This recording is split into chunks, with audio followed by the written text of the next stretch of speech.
This video is sponsored by Enlisted.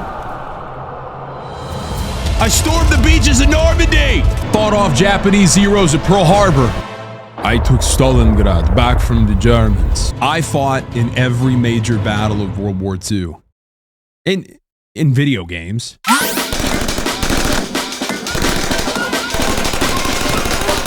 We're taking fire, submerge the ship.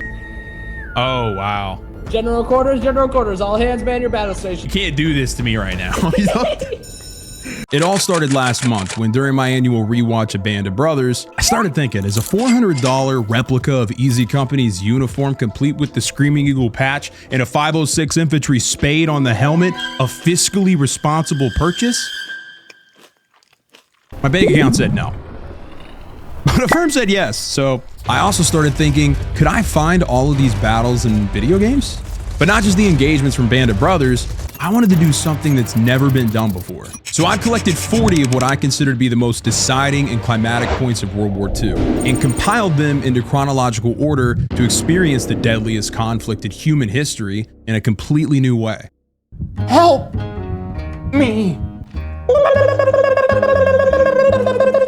My goals are to 1, play through all 40 battles in either a mission from a campaign or multiplayer maps. Either way, I have to be able to say that I definitively fought in that battle before we can move on to the next one. And 2, I could probably do like 6 of these in like the first Call of Duty game. That'd be too easy and kind of lame. So to crank up the difficulty, each battle has to be in a different game. So 40 battles in 40 World War II games. I have no idea what I'm going to find to make this work, so let's just start with a first-person shooter that I've never heard of that puts you on the front lines of the invasion that shocked the entire world. On September 1st, 1939, 950 German tanks rolled across the border of Poland, marking the start of World War II and introducing the world to the Blitzkrieg. This part of the war is always just brushed over as like Germany steamrolling all of Europe, which is true. Ain't that right, France? Omelette du fromage. Switzerland? Anything to add? Poland actually put up a pretty fierce resistance, but I never seen any of these events in a video game, so I didn't think I was gonna find it. But this was the first of many surprises on my journey. Land of War: The Beginning is the only first-person shooter that depicts the invasion of Poland. It released in 2021 on Steam, but it reminds me a lot of like early Call of Duty campaigns. Authentic weapons and uniforms. There's no Nicki Minaj in sight. You have to find health packs to heal, and all the soldiers have names above their heads. Zagna Wachowski. Mixieslaw Zadalski? Boleslaw. What kind of name is Boleslaw? They're Polish. Anybody here? Hey, help us! We're locked up! Anybody here? Why does he sound like Rolf from Ed, Edd n Eddy? Sometimes. Sometimes they're Polish. Sometimes they're British. Oh, shut up. That's like the most British thing you could say besides Tuesday. The game puts you in the shoes of a private in the Polish army at one of the 6 initial attacks on the first day of the war, Makra.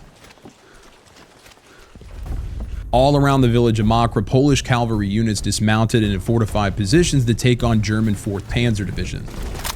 Reminds me of the anti-tank gun in Battlefield 1. Yeah, we did it. So I'm over here killing Germans. And Private Leslaw Dudek and Gregors Wozniak are over here making out. Enemy aircraft incoming! Man the Bofors in the rear! The Bofors? You can man both of these nuts. Oh, Bofors. With the use of anti-tank guns and Bofors, the Polish army took out 50 tanks and armored vehicles. Oh, Jesus. What? Okay, I'm not gonna keep dying for this. Can I shoot him with my gun? Oh my God, a gun like this would have changed the entire war, resulting in heavy casualties and giving Germany their first defeat of the war. But that didn't last for long. Poland was outnumbered and they had a far less modernized military. Kowalski, here! Bruno! Oh, he's okay. He's not bleeding anymore. He's be just fine. This is, advanced movement.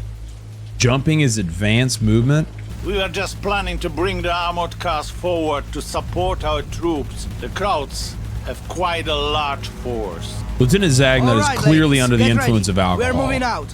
Dude, those trucks It had to be so inconvenient driving around an armored truck that everybody's shooting at with like this giant skyscraper on the back of it. I looked it up. The Bacherny WZ-34 was not considered a particularly successful vehicle. That's what it says. With limited speed and poor cross-country capabilities. Yeah, so these things were like basically slow, top-heavy death machines that would just fall over whenever you make a sharp turn. Over the course of the next week, though, 200,000 Poles lost their lives defending their country without any help from the Allies. The game does a pretty good job at showing the Polish military in just like complete disarray. The bridge is also out. How are we gonna get across? We'll be fine. Hold on. He's still chasing us. What? Why did they fall to the sides, dude?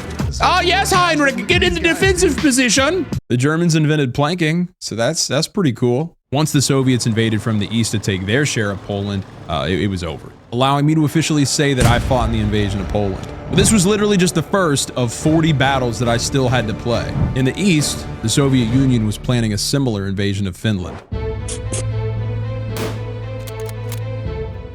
In 1939, Finland had only been a country for 22 years, gaining its independence from Russia in 1917 at the end of World War I. After Germany set the example with Poland, Russia thought it was a good time to go ahead and take Finland back. Though they were vastly outnumbered, Finland had the advantage of terrain, and they knew how to use it. Which kills me there's not a game about a Finnish soldier on skis. But just like with the invasion of Poland, this era of the war just isn't in games. With that said, this is Rising Storm 2 Vietnam. A multiplayer FPS that is not a World War II game, I know, but you just gotta believe and use mods. Talvasoda Winter War is a mod for this game that released in 2020 that adds custom online matches for the Winter War.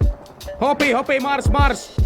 Hoppy, hoppy, marsh, marsh. Let's go, boys. One of the first things that I noticed is the soldiers' uniforms. The Finnish are covered from head to toe, where the Russians were wearing like standard cold weather gear. It was cold, like really cold. The invasion of Finland literally took place during one of the coldest recorded winters in Europe. It was negative 40 degrees. 10 to 20,000 Russian soldiers just died from the cold alone. This is why they called it the Winter War. The map was Mannerheim Line, which is really interesting actually. This line was a fortified defensive bunker system that ran across all of Finland. While you can point to the cold as to why the Soviet army took 3 months to occupy Finland, most of that time they were just trying to infiltrate the Mannerheim Line. Yes. Huono kiinni ja silmät auki. Yeah, silmät auki.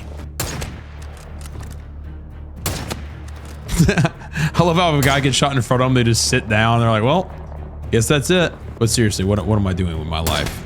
I'm literally playing against bots in some random game because nobody's online. Unfortunately, Talvasoda was pretty dead when I played it, and it doesn't have a campaign, so you just get a bunch of bots that don't understand when they're supposed to duck and cover, but they get the job done and allow me to fight in the invasion of Finland. Yo, in the aftermath, the Soviet army had much higher casualties than expected, with 126,000 soldiers killed. The Winter War also got them kicked out of the League of Nations, which would suck because that's such a cooler name than United Nations. League of Nations sounds like something for superheroes or some shit.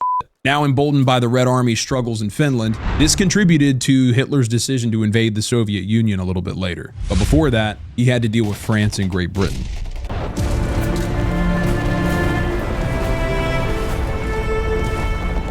Now, this is where I started to run into problems. We have 40 battles that I have to find in 40 different World War II games. Several games have missions or maps from the invasion of France. Call of Duty, Battlefield, but I already have those games slotted in with different battles way down the list. This is where I think a little bit of luck came into play, or this video is my friggin' destiny. Enlisted, a free-to-play first-person shooter on PC and console, just reached out to me to sponsor a video. And after looking around on Reddit, I saw that they may have some custom maps for the Battle of France, so I downloaded it for the first time. What are we doing, boys? Oh, oh my God, I have so many, there's so many of you. Oh my God, get me out of here, dude. This is way too many bayonets in one hut, okay, guys? I had no idea what was going on at first. The game spawns a bunch of AI-controlled soldiers in with you, and they literally follow you around everywhere. It turns out this game does multiplayer a little bit differently, and it's kind of interesting. Each online player, at least in this game mode, get a squad of AI to command, and then use their distinctive roles and abilities to devise strategies with other squad leaders. It took me my entire first match to figure that out. I skipped the tutorial. I don't do tutorials. Nice, dude. Hold it down, man. Close the door. What are you, raised in a barn? Dude, why? Stop it. No! I assume that they did this type of gameplay to make up for low player count since the game released in 2021. But according to Steam charts, thousands of players still log in daily, making it one of the most active World War II FPSs. After reaching level 3, custom matches open up for me. I played a bunch of different games on modded servers they have here. They have Korea, they have some of World War I. They even got a zombie mode, which was cool till nobody would pick me up. Wish somebody could help me up here.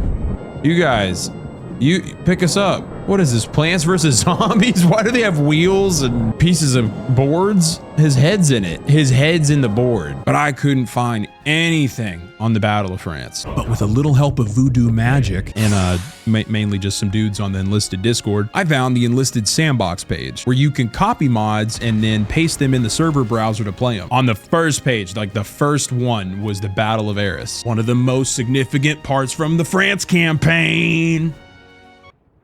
Why am I doing this? By 1940, Germany had refined their blitzkrieg tactics from Poland. On May 20th, just 10 days after the initial invasion through the Ardennes forest to get around the Maginot Line, German panzer divisions had already made it 400 kilometers into the English Channel, an unprecedented speed for armored warfare. On May 21st, the Allies, aware that they weren't going to win this fight, sent 15,000 men into the town of Arras for a counterattack to delay the German advances.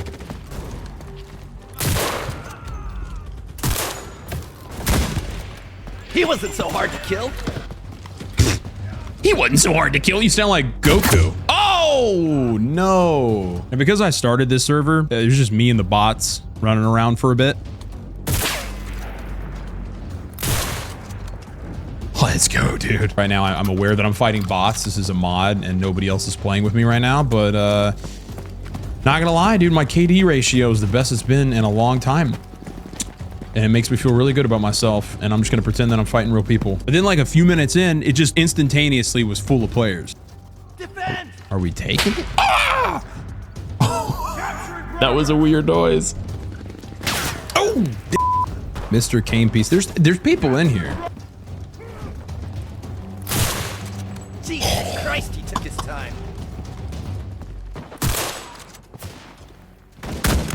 Oh no, Big Dongus.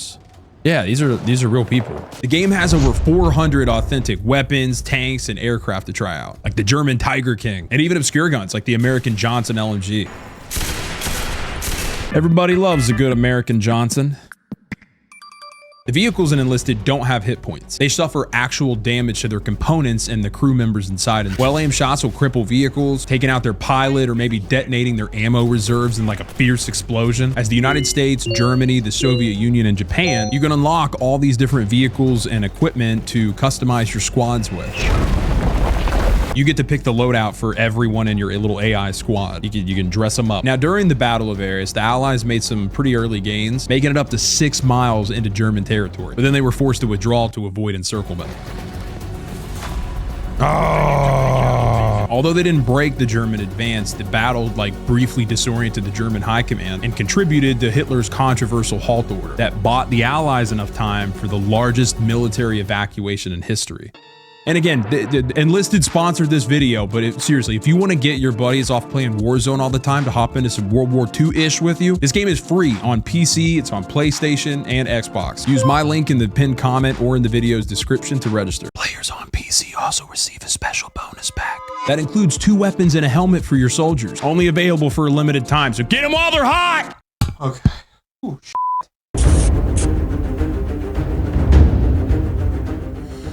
Nicknamed Operation Dynamo, on May 26, 1940, over 300,000 troops from the UK, India, Belgium, Canada, and France, and several others began to line up on the beaches of Dunkirk, awaiting ships to take them across the English Channel. In 2017, we probably got the best depiction of this evacuation in Christopher Nolan's Dunkirk. What I didn't know is that same year, Day of Infamy released on Steam. The Dunkirk map puts you in the shoes of the British rear guard. While the evacuation was happening, thousands of troops were ordered to stay behind and defend against the oncoming Germans. Chuffing hell, did they send the entire army? Hold the line and survive! Right, look out! Now, usually bots are trash. They just kind of stand there. But Day of Infamy's bots are on German Taker chocolate. Cover me, I need to reload! Ah! Hey! Ah! Similar to other World War II FPSs, you get to choose classes. The flamethrower is OP. Yes! That is terrifying. But sometimes bad things happen. Your gun will just like refuse to fire.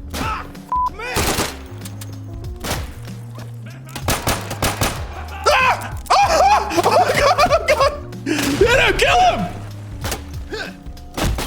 Jesus, dude, come on. Sometimes your knife will refuse to stab. Oh my God! Get it! Kill him! Oh my God, why won't it attack? And sometimes my character would refuse to pull out a weapon at all. What am I gonna do, backhand him? Or somebody ready to get smacked in the face? Gotta keep your pimp hand strong, I guess. Look at this Luftwaffe airplane. These dudes went down. What is that for? The plane is actually a Junkers Ju-52 used for dropping airborne troops and medevacs for the wounded. During the evacuation of Dunkirk, they were mostly moving supplies, but were easily shot down by the Royal Air Force that were defending the troops all on the beaches, foreshadowing the events of the next battle. But no matter how hard I tried, the German bots, again, who were cracked out of their mind,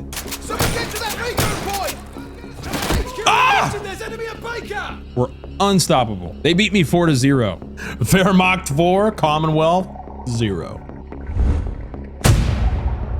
During the evacuation of Dunkirk, over 100,000 Allied soldiers were either killed, wounded, or captured. By June 4th, the Germans had pushed them all the way up to the beaches. But even so, 338,000 troops were successfully evacuated. On one hand, a major military defeat confirming Nazi control of Europe, but on another, it was a massive strategic success, avoiding the complete annihilation of the remaining Allied forces. Now, while the Allies were escaping France, they were actually having a pretty successful counteroffensive to recapture the ice-free Norway port of Narvik, the only window in the world for Swedish iron ore, a vital resource for the German war effort.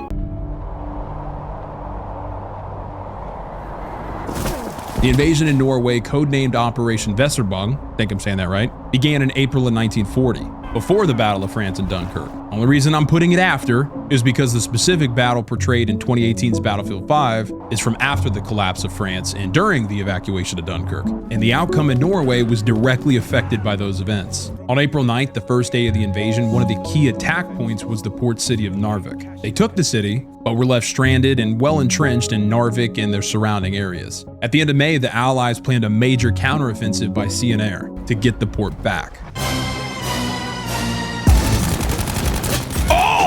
Battlefield 5 has one of my favorite multiplayer modes of all time, Grand Operations, where you have to push back and capture enemy territory through multiple maps. I love this style of gameplay so much because it actually feels like a military campaign, even with some inaccuracies. The Narvik operation begins with the Allies being airdropped all around the city, but there weren't any Allied paratroopers at this part of the war, and the initial phase of the counteroffensive was actually in the mountains and ridges around Narvik. After the success of the mountains, there were amphibious landings in the port. All right, I got explosives. Now I gotta go put them on different objectives. Oh, that's cool. Explosive you carry will self-detonate if you do not advance into enemy territory and are an objective. Oh God, okay. Oh no! If there's one thing that you could say for Battlefield, they have some like insanely beautiful maps. Narvik might be the most visually impressive FPS map that I've ever played. The high snowy ridges, the different colored Norwegian homes. Oh, going in this pretty little red house. Where's the fire at? It's freezing. And incoming bombers above, all capped off with the Aurora Borealis in the night sky. It's sick. But I haven't played Battlefield in years. AAA games and me, we have a rocky relationship. So we're trying this like long distance thing where I just don't play them that much anymore. Ah, you I also thought it was really cool that there were like ships capsized and on fire all around the shoreline. The naval battles in Narvik actually cost Germany all 10 of the destroyers that they sent up there. Another objective was to take the docks, and there was like containers filled with iron ore everywhere. Because of its geography, Narvik was the only place that Germany could effectively import iron ore from Sweden year-round. Again, a necessity for the German war effort. All of the water around the other ports would freeze in the winter. This is why they continued to defend it despite heavy casualties. On May 28th, the Allies had taken control of Narvik. But unfortunately, because of the collapse of France and the retreat of the rest of the Allied forces at Dunkirk, all of the Allied units that were stationed at Narvik were recalled back to the UK, and the Nazis gained control of Norway in June. In 1940, things were looking really good for Hitler. Because of their blitzkrieg tactics, they had conquered most of Europe in less than a year. But with an oversupply of confidence, the Germans were about to initiate the first major military campaign fought entirely by air forces. That would become one of the major turning points of the war.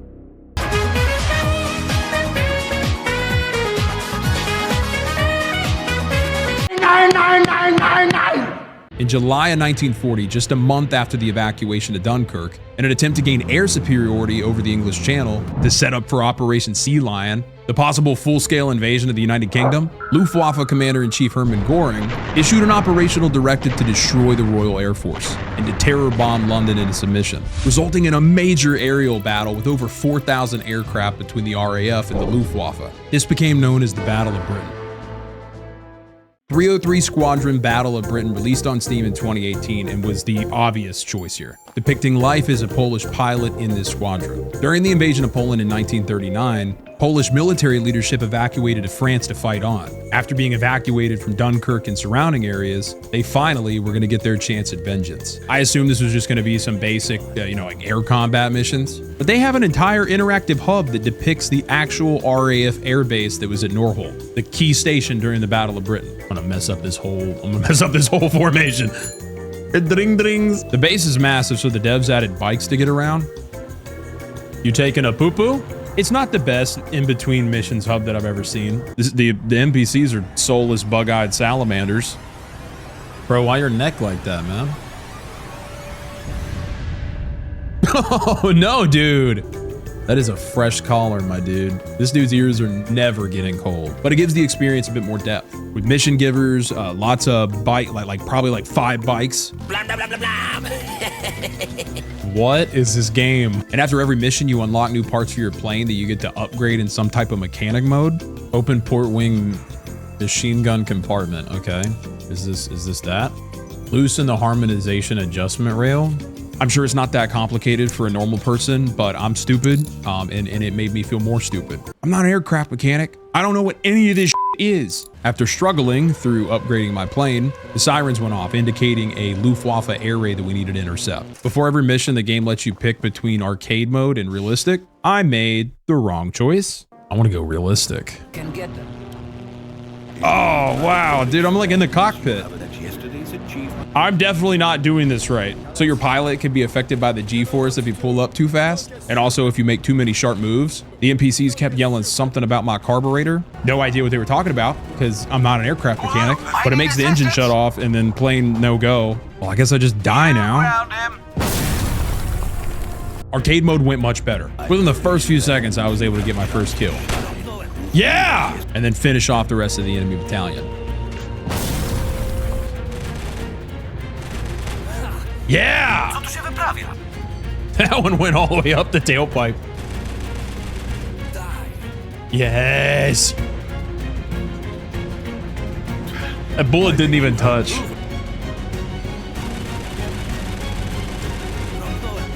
There it is. There it is.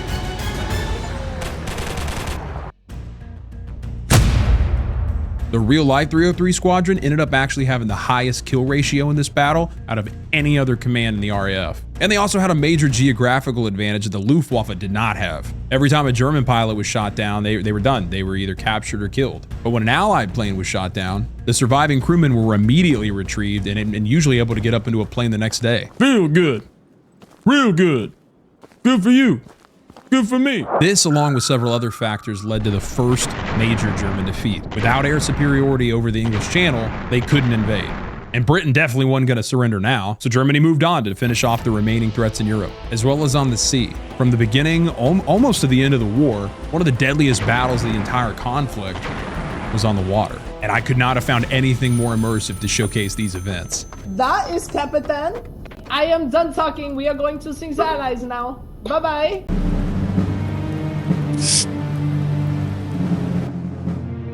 Dude, I really like this title screen. This is so intense. And as a Navy guy myself, hoo-yah.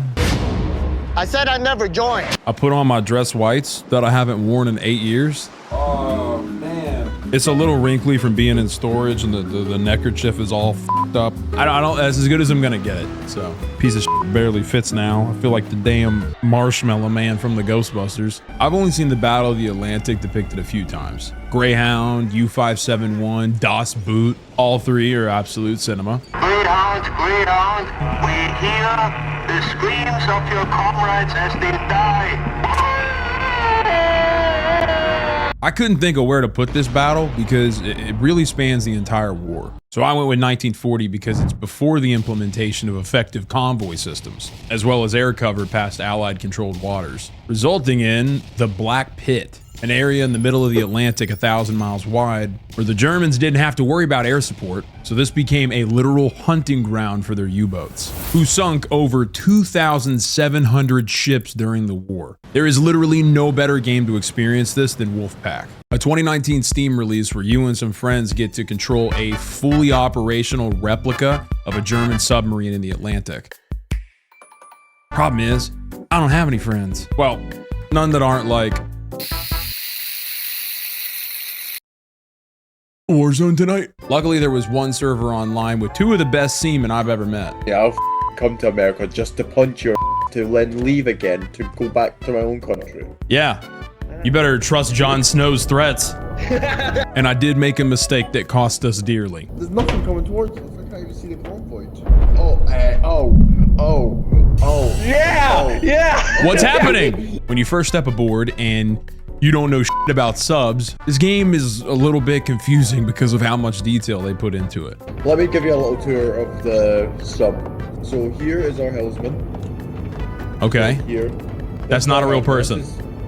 No, that's a bot. One by one, they took me to each station and explained to me how it works. So here's our dive controls. You want me to explain this one? Yeah, please. I'm not sure how familiar you are with the anatomy of a submarine, but we basically filled our tanks with water so we could sink. We make ourselves heavier. And then to rise, we use the air to push all that water out. There's 2 sets of tanks, one forward, one back. And then you would just open them. That makes so you could see absolute sense, and I had no idea that's how submarines worked. Using periscopes to calculate a path for the torpedoes. This is the periscope. If you hop on it, so you have relative and true. Relative's at the top of your periscope, true's at the bottom. There was actually way more interactivity around the ship than I could have ever imagined. So this is the message area. Do you know how to do a little jig? Can you guys dance? We could do this. Oh. And this is the hydrophone. So this is where you could, this is our sonar. It only works underwater. It is sonar. Oh, he's inside the sonar. This is how Germans hid from the British. The life on board a German U-boat was one of the most stressful in the war. Hey, lower that attack periscope. Lower that f***ing attack periscope. Lower the attack periscope. What's happening? There's a destroyer heading straight for us. So earlier when they were teaching me how to dive, I kind of zoned out for a second. And when I was told to dive, I did not do that. And I left the periscope up in broad daylight for a destroyer to see. Turn off the music. They can hear that. Music on it? Yes. Player 2. Okay, Yeah. so the guy that's hopping on now, he might seem like a douchebag, but he's really not. Is he going to take over command of the ship? Taking over. Yeah, He's gonna take over. He's Am I taking command? He's the They said he was the best captain in the game. I didn't believe at first. He's good, but his methods are a little unorthodox. Why didn't we get a brief from our new captain? Get out of my bathroom. That's the brief. Get out of my bathroom. Open his door. It's time for mutiny, dude. Whoa. Hey, whoa. That is Capitan. Oh, guten Morgen. Oh, nein. No practice on the war cruise. Player 2, I am sorry for the confusion. When it came game time, he was on. We're taking fire. Submerge the ship. Crash dive 50 meters. Oh, What was that? that's us getting pinged. Yeah, that's loud. That's crazy. The sonar ping is like one of the craziest things to me. Every single person on the sub, not just the guy on the hydrophone, could hear their submarine being pinged by a ship. As the ship gets closer, the faster the pings would get, until you just hear the explosions of depth charges going off around you. Is that depth charges? Those are depth charges, yes, sir. Damn. This is where many suffer the horrible fate of sinking until the cabin implodes, which just, I mean, kills everybody inside. But Captain had other ideas. Oh my God. Do you want to surface, put the song on, and go gun it out? Yeah, I think that's like kind of the only like way this can end. All right, dive officer, take us up, surface the ship.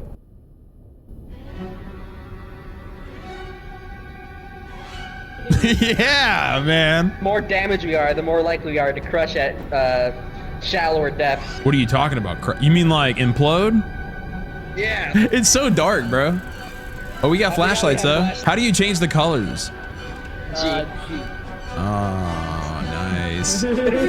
Because we were now without power, I had to reopen the ballast for us to manually resurface, in hopes that we could like at least take out one ship, you know, as soon as we got to the top. Yo, can I? Destroyer heading 000 from target, turning to engage. Set heading fire. Loose. Primary target turning to avoid. Crash dive 050.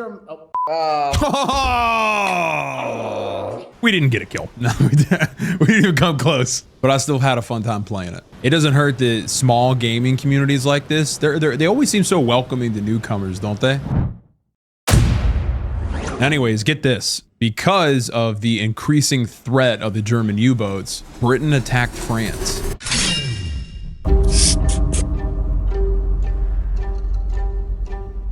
This was one of the most interesting discoveries of my journey. On July 3rd, 1940, Churchill gave the order to commence Operation Catapult, a short campaign to sink the entire French Navy, stationed at Mers el-Kabir in Algeria. What?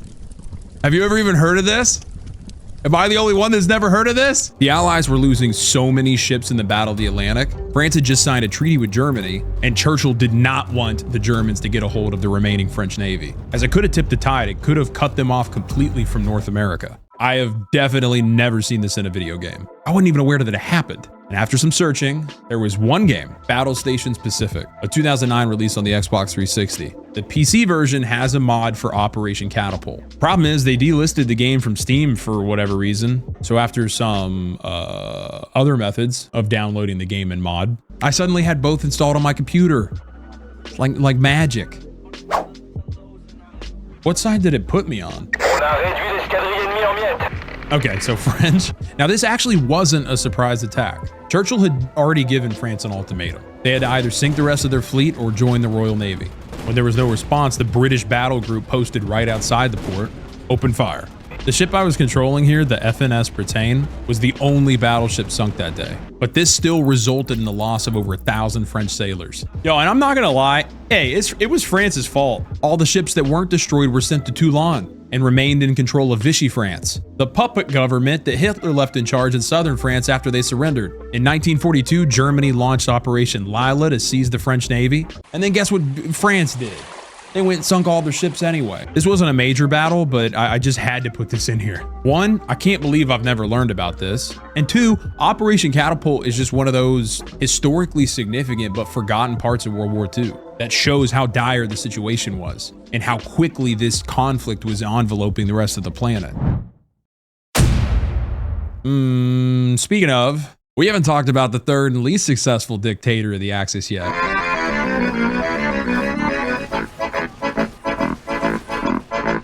In 1939, Hitler and Mussolini, the fascist leader of Italy, agreed to a military and political alliance. But Mussolini made it clear that they would need at least 3 years before they could enter the war, which is crazy because without consulting Germany, on June 10th of 1940, they just said, we declare war on France too, after the country was already in collapse because of the German blitzkrieg. Even worse, the Italian forces, who outnumbered their enemy, made little headway and suffered pretty heavy casualties, requiring German assistance to win. This right here, this became a pretty common trend throughout the war for Italy. Nowhere is there a better example of that than the invasion of Greece. But just like almost every battle we played so far, name your favorite movie or game about Italians fighting the Greeks. Don't worry, I'll wait. Exactly. The only way that I could experience this part of the war in a game was through the Greece at War mod for Men of War Assault Squad 2. The titles just keep getting longer. Unlike first-person shooters, I do feel that these are a bit more of an acquired taste. Luckily, I was raised by a dad who believed, when I get my sons this weekend, the entire 2 days is gonna be a competition. Horse on the basketball hoop, Smash Brothers tournaments, and the place where boys became men, Age of Empires or Command and Conquer LAN parties. Sit there and do nothing while Mez, while Archhander uses mana for 10 seconds while I go out and pull.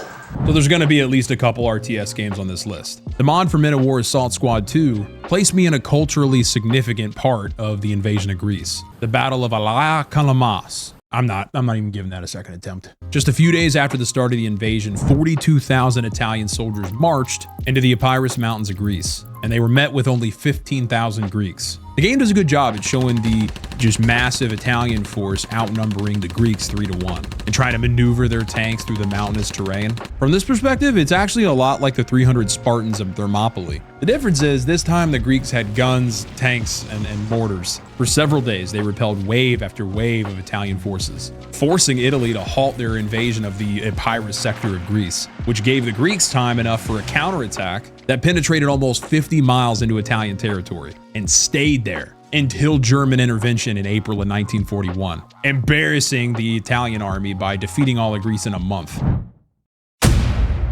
But this is when Hitler launched the most controversial operation of the war.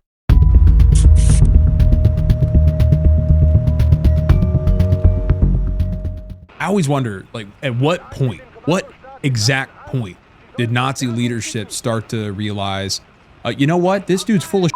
In the summer of 1941, Hitler gave the green light for Operation Barbarossa, a full-scale invasion of the Soviet Union. And I honestly doubt that any of them could have predicted the events that followed. The plan was to utilize blitzkrieg tactics like before, but one little problem. Russia is massive, and Hitler underestimated what the Soviets were capable of, as well as his own logistics. Little by little, with every mile that they gained, the supply lines became more complicated. By October, Germany had made it 600 miles into Russian territory, all the way to Moscow just before winter. IL-2 Sturmovik Battle of Stalingrad, the Battle of Moscow DLC, was really my only option for playing this one through. Which is great because the game and the DLC combined were $100 because it's apparently one of the highest rated flight sims for World War II. So you know what that means? I'm about to not have a very good time. Gently increase the throttle to take off and begin the run. Keep the aircraft on the runway. Oh, I don't think I'm on the runway. Oh, what? Oh, Jesus. I have ruined our plans as the Luftwaffe. The tutorial was probably necessary. I didn't even know till halfway through the mission that I was in the Luftwaffe. I thought I was with the Soviets. Guess we're just going now. I don't really know I don't know what type of plane this is. I don't have legs. This is Dukenschnagen. The mission was to attack an airfield, and I had finally found it. But again, I was very confused. I shot a lot at the targets and they didn't even die. I gotta go back, boys. I didn't finish it off. I know this isn't like how we do things here, but I don't have a choice. Come on, baby. Oh no. Oh no, my plane's gonna go down. No! Oh God, no! Smokey the Bear is gonna be pissed. That is where Operation Barbarossa came to a halt. Just like Napoleon, Hitler was stopped at the Russian capital and forced into alternative scenarios. After fighting in Moscow, I think I learned that it's starting to become a trend for these videos that I just suck at flight sims. I forgot I actually did play one before in the every Star Wars game video, and I sucked at that one too. Yes, I did. I also think it's time we finally bring the Americans into this fight. Japan was planning for a raid at the end of 1941 that became probably the most infamous surprise attack of all time, drastically increasing the scale of this war. December 7th, 1941, a date which will live in infamy. On December 7th, 1941, after failure to come to an agreement on US oil embargoes, at 7:55 in the morning, the first Japanese air fleet set out to destroy the US Pacific Fleet Station at Pearl Harbor. There's two pieces of media that I think of when this day comes up. Young Kate Beckinsale. Beautiful. What's in your other hand? My dick. And 2003's Medal of Honor Rising Sun for the GameCube. This is always the first game that pops up for Pearl Harbor. Medal of Honor Rising Sun begins at 8:03 in the morning as the crew is awoken to general quarters on the USS California. One of the last places you would want to be at this time. At 8:05, 2 torpedoes hit the ship, and it's actually depicted in the game in real time. Whoa! Multiple fires broke out, and the crew did their best to extinguish them. I got you, bro. Give me that thing! Did you just throw a trash can? You just threw a trash can in there. That was never gonna work. For a second, I actually forgot that this game was over 20 years old, but then I was reminded. Save us! Use the phone! All right. Hey, buddy, it's a save point. It's not a phone. You're not doing a very good job. Even with its age showing a bit, Rising Sun is the first time that Pearl Harbor was featured as a playable mission in a video game. Coming up on that top deck for the first time was like the most immersive experience of these events you could get. Oh, this is just like I remember it.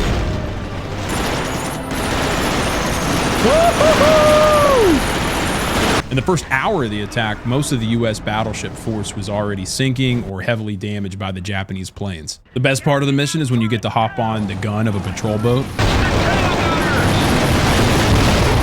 They have this little part where the boat stalls out in front of the USS Arizona. Like I don't know what's about to happen. Yep. Saw that coming. Honestly, even though the graphics are obsolete, the opener to Rising Sun still remains the best depiction of what it was like to be a US sailor in the attack of Pearl Harbor. What you doing there, shipmates? You guys are supposed to stop whenever I come in the room, remember? Just a few hours after the attack on Pearl Harbor, a second bombing raid began 2,300 miles away over Wake Island to secure a Japanese foothold in the Pacific. While not as significant as Pearl Harbor, I had to include it because this is one of the most iconic battlefield maps of all time. There was nothing of this kind of scale in multiplayer World War II games back then. They had tanks, amphibious vehicles, planes flying overhead, but there's a problem. It debuted in Battlefield 1942, and I already have a really good battle plan for that game later. It was also in Battlefield 1943, but all the servers for that have been shut down for a few years now. So I had to resort to, the last place that I thought I would find myself in a video about World War II. Fortnite.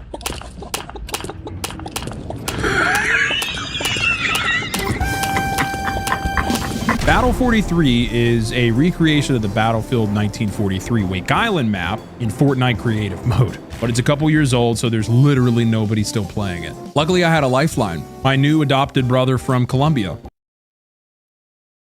It's not a joke either. My mom's going through menopause, so I now have 4 Colombian siblings as a 30-year-old. We had no idea what the objective was, so I just joined the Marines and he went with the Japanese. And now he kept going on about how good he is at Fortnite, but this mode is in first person, which he wasn't prepared for at all. Oh, what are you? Oh my God.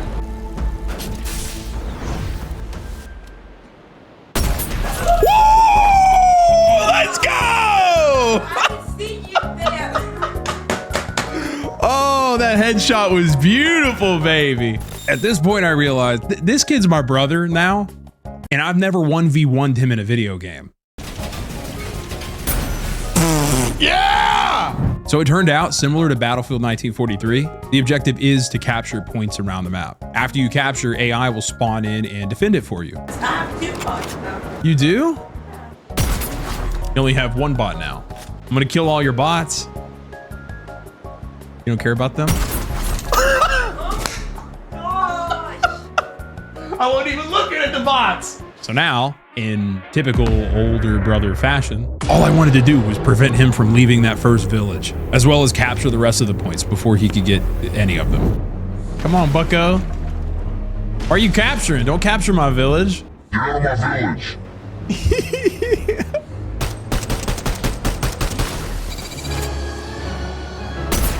Let's go, baby! With only 1 base left, it was time for the final assault. That's not fair. Why is it not fair? Because I just landed, you started shooting. You landed right in front of my face. What did you think I was gonna do? Now I gotta take your airplane, and if I beat you to your little red base, then...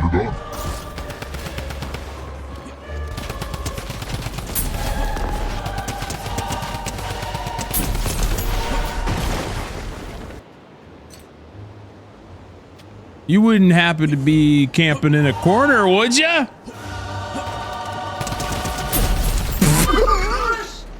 Oh my god, what a way to end it though, dude.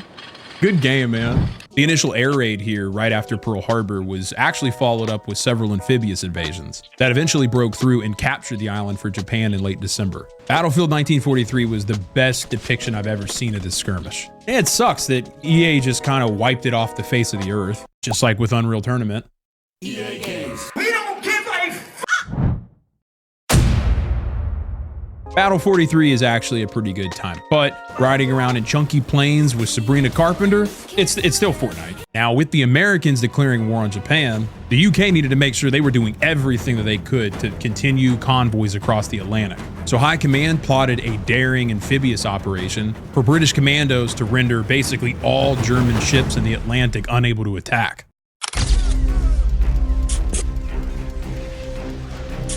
Operation Chariot was one of the most audacious attacks of World War II. By 1942, all the major players are now active in the war, and Germany is still a major threat in the Atlantic. With the U-boats already a big enough problem, as we saw in the game Wolfpack, and this is why German submarines were so effective. Nine, we are affected because we sink the Allies. So British commandos were tasked with raiding German-occupied France to destroy the biggest dry dock for German ships in the Atlantic. Basically a suicide mission. The only game that I could find on this was 2005's Medal of Honor European Assault.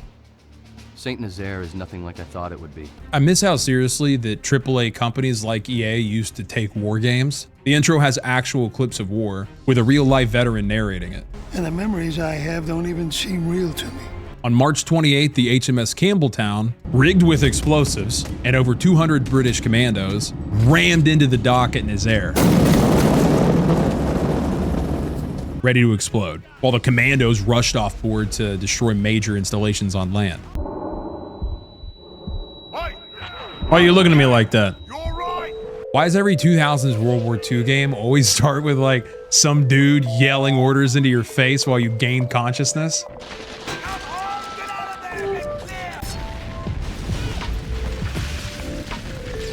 Yeah, we weren't too close to this explosion at all. I forgot this one had squad mechanics. You have to direct your guys where to go. It doesn't really make a difference. They kind of just do whatever they like. That's an interesting tactic. What medical procedure is this? Sounds like he's chewing on his leg. Well, boys, this game had the new version of the adrenaline meter, which fills up over time and triggers 15 seconds of unlimited ammo and health. Really not really sure what the game wants me to, where they want me to lead you here. Also didn't expect one of those old gaming moments, you know, where the game's directing you to go somewhere, but you can't. Is there like a bookshelf? And is there any, does anybody see a bookshelf anywhere? I spent like half an hour just trying to get to this fort to move on. The craziest part of Operation Chariot is the commandos weren't there alone. They were escorted by almost 20 small craft that were supposed to transport them back to England after the raid, but all of them were sunk by the Germans during the fight. So the commandos had to fight their way through Nazaire, with only some of them escaping through land. Their efforts succeeded though. They put the Nazaire dry dock out of operation for the remainder of the war. A huge victory in the Battle of the Atlantic that nobody really talks about. The exact opposite of this next one, the bloodiest battle in human history. By 1942, Germany had so many successful campaigns. The invasions of Poland, France, Norway, cleaning up after the Italians in Greece, forcing the entire Allied evacuation of Europe. In all these occasions, Germany was never really stopped. So in the summer of 1942, the Germans that marched into the Soviet city of Stalingrad did not expect to be there till winter, or face their highest death toll from any single battle. For the first time in the video, I have so many options to depict this battle. The OG Call of Duty, with Russian reinforcements crossing the Volga while being obliterated by German Luftwaffe, or my personal favorite Stalingrad mission, Call of Duty World at War, the dramatic opening scene where you play dead as the Germans advance around you, sniping an SS officer as planes fly overhead to mask the sound of the shot. But I played those missions countless times. This journey was about discovery. So I just downloaded Red Orchestra 2 Heroes of Stalingrad for the first time. I've actually heard of this game being mentioned as one of the better World War II FPSs, so I had to hop into a match and see for myself. Ooh, I got a Mosin. Oh my God, I got my leg blown off. The game mode was called Territory, which is basically like Battlefield's operations. One team defends while the other's on the offensive and tries to push back the objectives.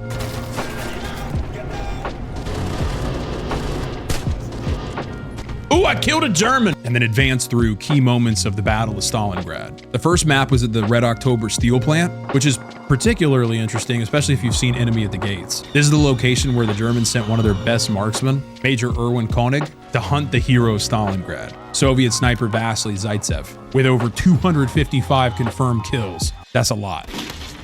The server was actually full with 64 players, but who do you think is playing a realistic FPS about the heroes of Stalingrad at 11 a.m. on a Wednesday?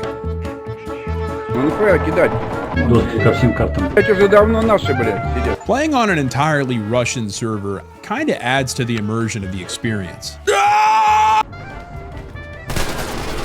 Yes! I killed another German, break out the vodka! But I had no idea what orders they were trying to give me.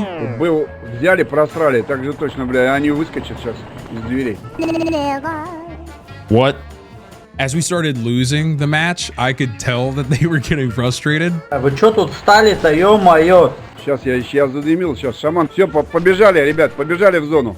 Then they started speaking English, a language I understand. Need smoke on the right door. Блять!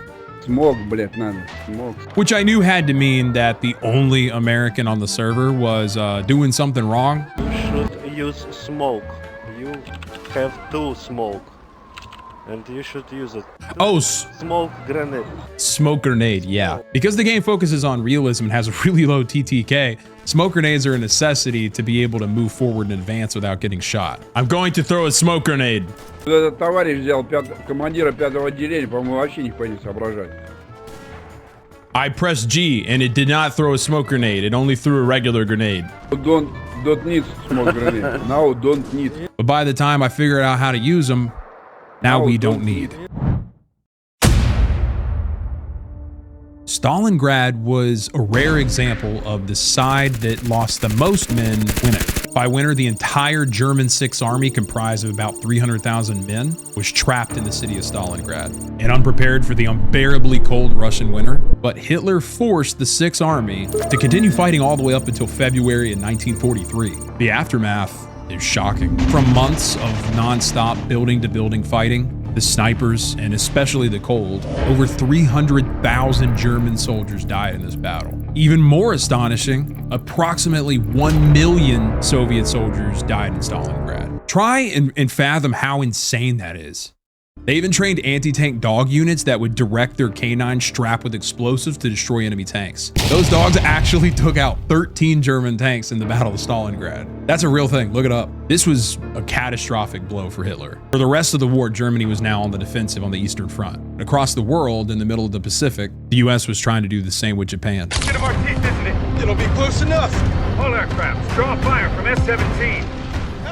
June 4th, 1942. Yes, I know it's technically before the beginning of the Battle of Stalingrad, but this was the only way that I could set up for what's coming. So just let me do it. Just 6 months after Pearl Harbor, Japan took a huge strategic gamble with half of their aircraft carriers that would stop all American advances in the Pacific by destroying their only 2 carriers they had on this side of the world. But just like Pearl Harbor, this plan relied on surprise. Admiral Nimitz was given intel of the attack and not only was able to create a trap, but rushed the damaged USS Yorktown back into action, making 3 carriers in his battle group. And that was a ship that Japan thought they had sunk in the previous Battle of the Coral Sea. This was the first of many strokes of luck for the US in the Battle of Midway.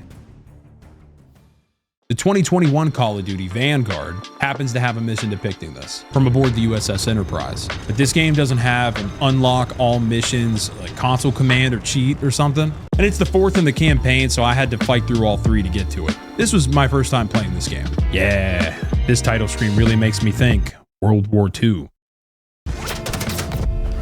Oh, I didn't do it in time. Why are you guys giving me quotes from the main character of this game? It's so stupid. They replaced the famous Call of Duty death quotes with just random quotes from the fictional characters in the game. Like, what? This game has a Stalingrad mission too. Spend time with your family. No thanks. So I kind of see why people weren't into it. But even with its obvious faults, I gotta admit, COD games are always visually impressive, especially the Battle of Midway. On the morning of June 4th, the Japanese carrier group launched an air raid on Midway Island, but their attack didn't completely neutralize Midway's defenses, so Vice Admiral Nagumo made the fateful decision to rearm the planes for a second attack on the island, shortly after the American fleet was spotted. So Nagumo reversed his decision to rearm the planes to attack the ships, a process which lasted about an hour. 1 hour of open fuel lines and unprotected explosives, turning the hangars of all of his carriers into powder kegs. Unknown to Nagumo, American dive bombers led by Lieutenant Wade McCluskey had launched hours ago after the air raid at Midway. Lieutenant Wade Jackson. They changed his name and gave him a demotion. Thanks, COD.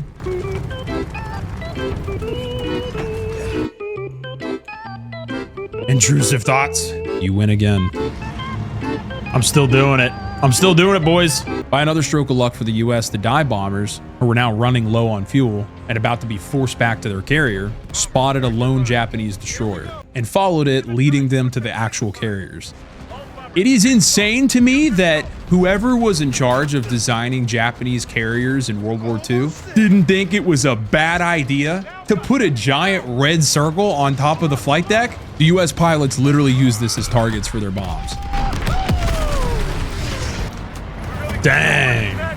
But that doesn't take away from the balls of steel that these guys needed to dive at hundreds of miles an hour into anti-aircraft guns to line up the perfect shot before pulling up at the last second, barely missing a collision.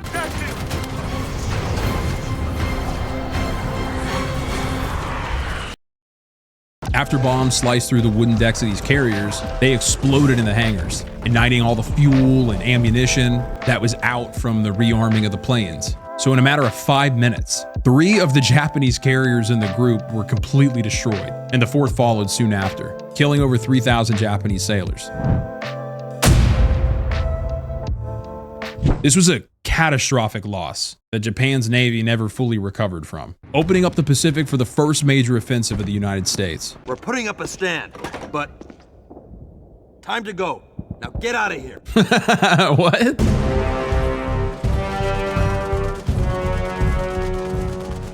Up until this point, Japan and the United States had never fought face to face. It's no secret that American propaganda influenced soldiers into thinking their enemy was subhuman, animalistic, and of low intelligence. In August of 1942, after the strategic success at Midway, the Allies went on the offensive, with their first target being the southern Solomon island of Guadalcanal. Oh, and you're gonna love the game I found for it. History Channel, Battle for the Pacific. Come on.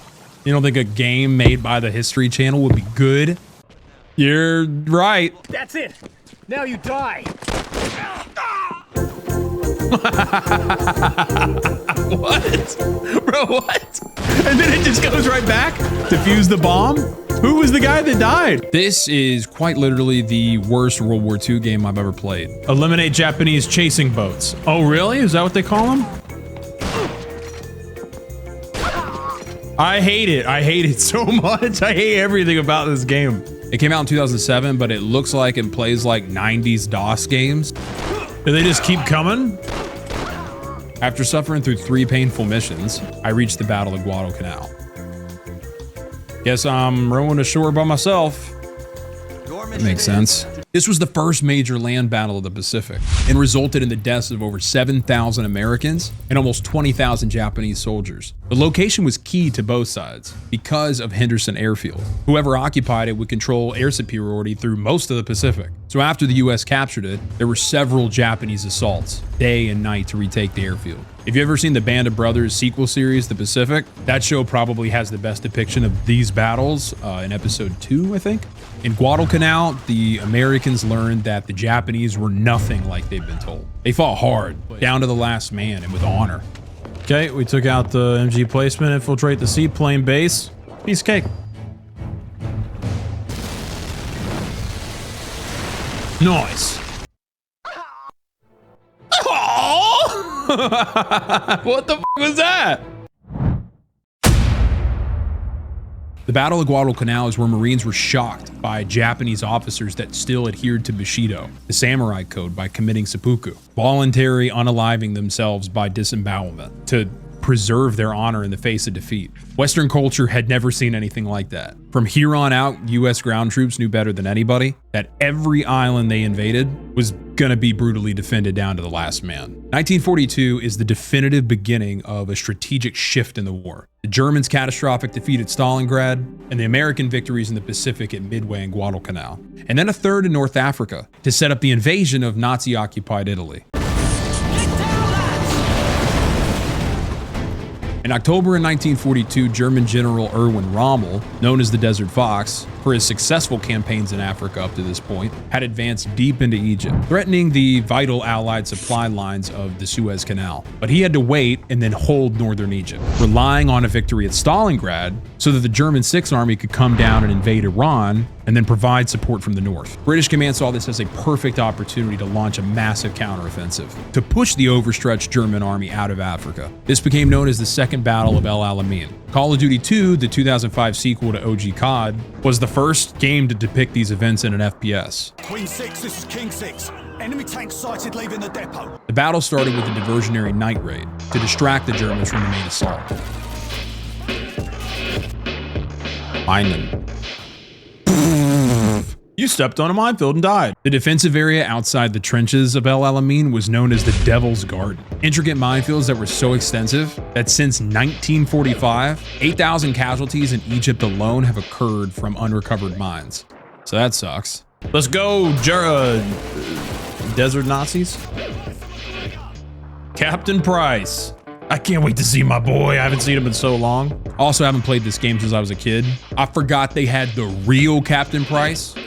Captain Price! I haven't seen your black ass in ages. If you can only see what they've done to you now.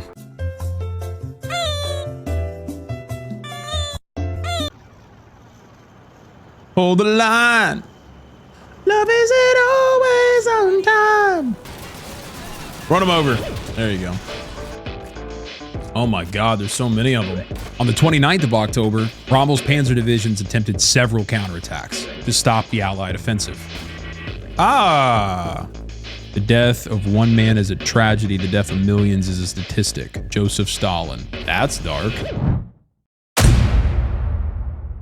Wave after wave, the Allies held off the counterattacks. And by early November, they had the Axis on the run. Perfect timing for an invasion of Vichy France-controlled northern Africa to trap the Germans in on both sides. Whoa! Where were you going there, Private Miller? If you remember from earlier, after the Battle of France, Germany left a Nazi-aligned puppet government in southern France that would continue to function on their behalf, known as Vichy France. Their military forces were expected to defend southern France, as well as the French colonies in Morocco and Algeria, the planned locations for the Allied invasion in North Africa, known as Operation Torch. Immediately after winning the Battle of El-Alamein, on November 8th, 1942, over 100,000 Allied troops, including the Americans for the first time, after Roosevelt finally agreed to assist the British in I said British. I was bamboozled by ChatGPT that told me Call of Duty Finest Hour has this battle in it, but GPT is a liar. It doesn't have it. So I spent more hours trying to find a game to replace it and ended up in the very interesting place of itch.io, an indie game site, most known for Jollibee, a horror game based on the Filipino fast food chain. May malaking mata at bibig na But anyways, they have a free game called World War II Operations Desert Front, a short indie FPS entirely about the American campaign in Operation Torch. You play as a soldier from the US 9th Infantry trying to take the Moroccan capital of Rabat. But he's French, sir. I don't think he cares, Chippy. What's wrong with that guy's voice? Is he a motherfucking robot ghost? Use this. Oh. Picked up some health. Let's go, dude. It's like Wolfenstein. The game released in 2020, but was probably only made by a couple of guys as a side hobby. Hawkins, come on, man. What are you, playing poker all night? You're late again. So it's not very good. It's not the best, but it's still better than that History Channel game earlier. There's no aiming. The NPCs don't really move. I see you shuffling. I'm gonna shoot your toes, dude. Don't hide from me.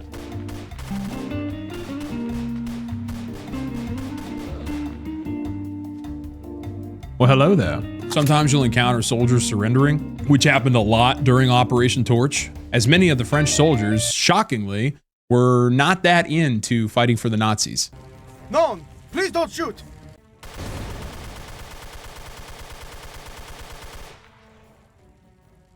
You win this time, Frenchie. The sergeant sent me in to clear the bunker, and that's when the atmosphere changed drastically.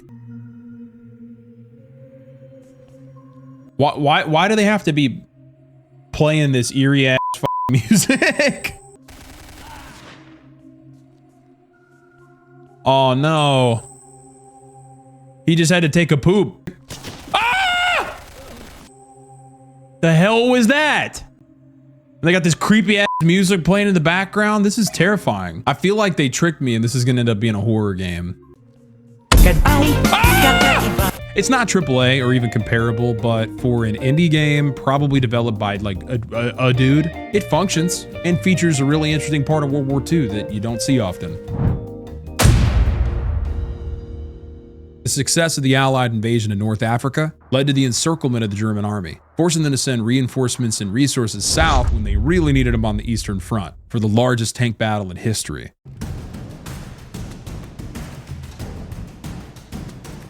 In the summer of 1943, with multiple fronts open in Europe, North Africa, and the East, the Germans were beginning to see the momentum swinging towards the Allies. So on July 5th, Hitler ordered Operation Citadel, an offensive to stop the Russian advance after Stalingrad. This led to the engagement of over 6,000 tanks in and around the Soviet city of Kursk. So I wanted to make sure that whatever game I chose for this had a focus on tank combat. 2006's Red Orchestra Ostfront, the first game in the series, had exactly what I was looking for. Got him! Let's go! With no campaign, the game focuses on massive multiplayer battles, but I only found one online match with 2 players. Player, get your IP address. Tano Spectando Symphony. No, dude, when you start speaking a different language and you're asking my IP address, maybe this game's multiplayer is not for me. So I decided to go offline with the bots. This map, Black Day of July, depicts the tank-on-tank skirmish of Prokhorovka. Probably not saying that right. High decorated, battle-hardened, experienced soldier, party fanatic? Yeah, that sounds like me. When you load in, you're only able to select tank crew roles or artillery. Some games like Red Orchestra are just too hardcore for like the casual FPS group, leading it to a smaller, more dedicated fan base. This is obvious when you load into a tanks only match. How do I get in? The action button is Z. I don't think I've ever seen a game have that. The Battle of Prokhorovka only lasted a single day on July 12th, but about a third of the total tanks in the Kursk area were involved in this, including the brand new German Panzer Vs, or Panther tanks, a superior machine to the Russian T-34 that I was driving. Ah! Is that a tank or is it shrubbery? Oh, shit. Let me just get out of this thing really quick. Hold on. Hold on. Why is it not working? You think he'll turn around on me? Ah! Even the bot's gonna try to run me over. Yes. Is it work? It's a smoke grenade. That's not what I wanted. Holy shit. I forgot that I had put the bots on the hardest difficulty. So I had to restart. I restarted the match with raw recruit difficulty. Got him there.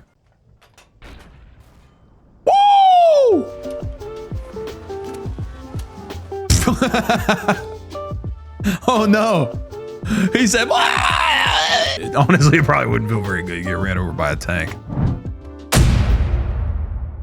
At the Battle of Kursk, Germany lost around 300 to 500 tanks, while Russia lost almost 2,000. Just like with Stalingrad, the Soviets won by overwhelming their enemy with numbers. While they lost significantly less armored vehicles, the Wehrmacht wasn't able to replace their Panzers and their Tiger tanks as fast as the Russians were able to get more T-34s back on the line. And during the battle, they lost a substantial amount of elite tank crews that were irreplaceable, forcing Germany on the defensive on the Eastern Front for the remainder of the war. They were never able to put together another counteroffensive. Simultaneously, as the Battle of Kursk was underway, a new front was about to open in the Mediterranean, on the Italian island of Sicily.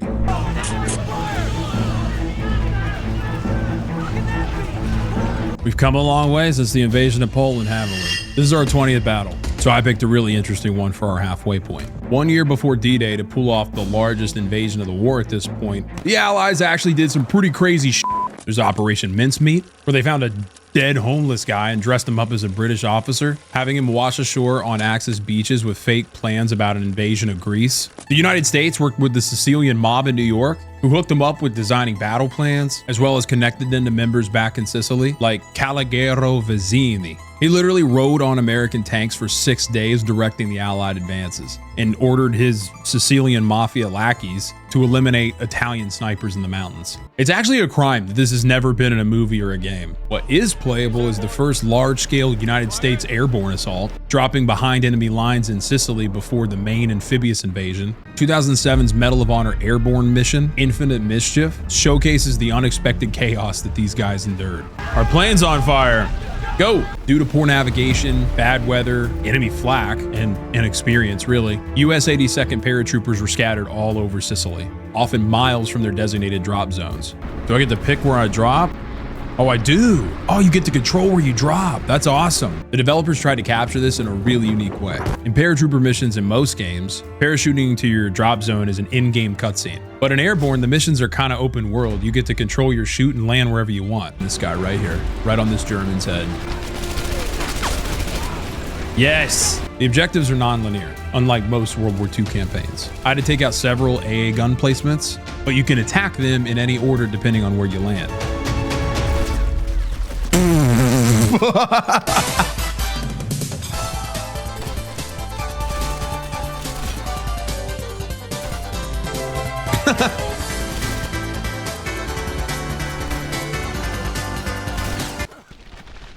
Yeah.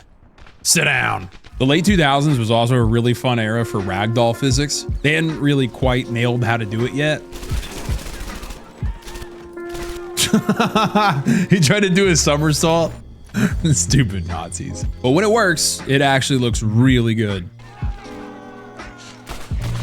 He just bum rushed them.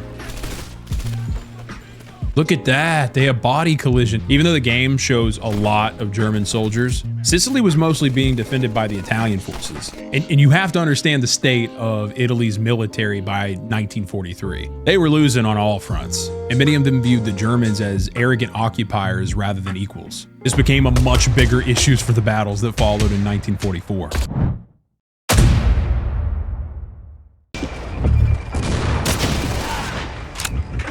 A few months after the invasion of Sicily on November 20th, 1943, the US conducted their first amphibious assault of a heavily fortified Japanese island. While significantly smaller in scale than Sicily, the fighting in the Battle of Tarawa was much more intense. Sicily tested Italian and German resolve in Europe. Italy broke, Germany stayed in. Tarawa tested Japanese resolve and doctrine, but they fought to the last man, almost literally. Out of almost 5,000 Japanese troops on the island, only 17 were taken captured. In 2002's Deadly Dozen Pacific Theater, the 8th mission is Tarawa. And thank God this game has a level skipping feature, because the learning curve was pretty steep. So this is kind of neat. Unlike any of the other World War II FPSs, you have to build a loadout for your 4-member squad, and every soldier has different attributes that give them advantages in their roles. I really didn't think my choices were going to be that impactful, but I was wrong. Let's go get him, boys! He's got a cigarette in his mouth. The objective was to land on the beach and take out enemy artillery guns, as well as a Japanese officer. But there's this minefield in the way. Oh, that's not good. Ah! This is when I found out that you can jump between controlling all 4 of the soldiers. Okay, so that sucks. That guy's dead. Ooh, you can fast crawl. This looks so stupid. Look at him going. But once you lose a guy, they're dead for the rest of the mission. And I still had to find a way through the damn minefield. Where? How do I get there? What am I doing? I'm gonna get shot in the head. There's lots of like little realistic features that just ruin your day. There's no stamina meter, but after running for a certain amount of time, your dude will tucker out and hunch over for 5 seconds, which is fine till you get in the middle of combat. No. Well, that went poorly. On my second attempt, I found a tank.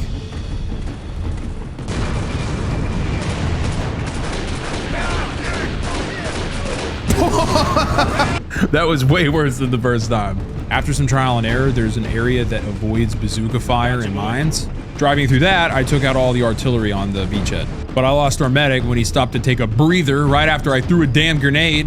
Run, boys! Lock and load, boys. We're moving out. No! Better him than the demolitions guy. They had a tank guarding the Japanese officer, and that bazooka that I put into his loadout earlier, that came in handy.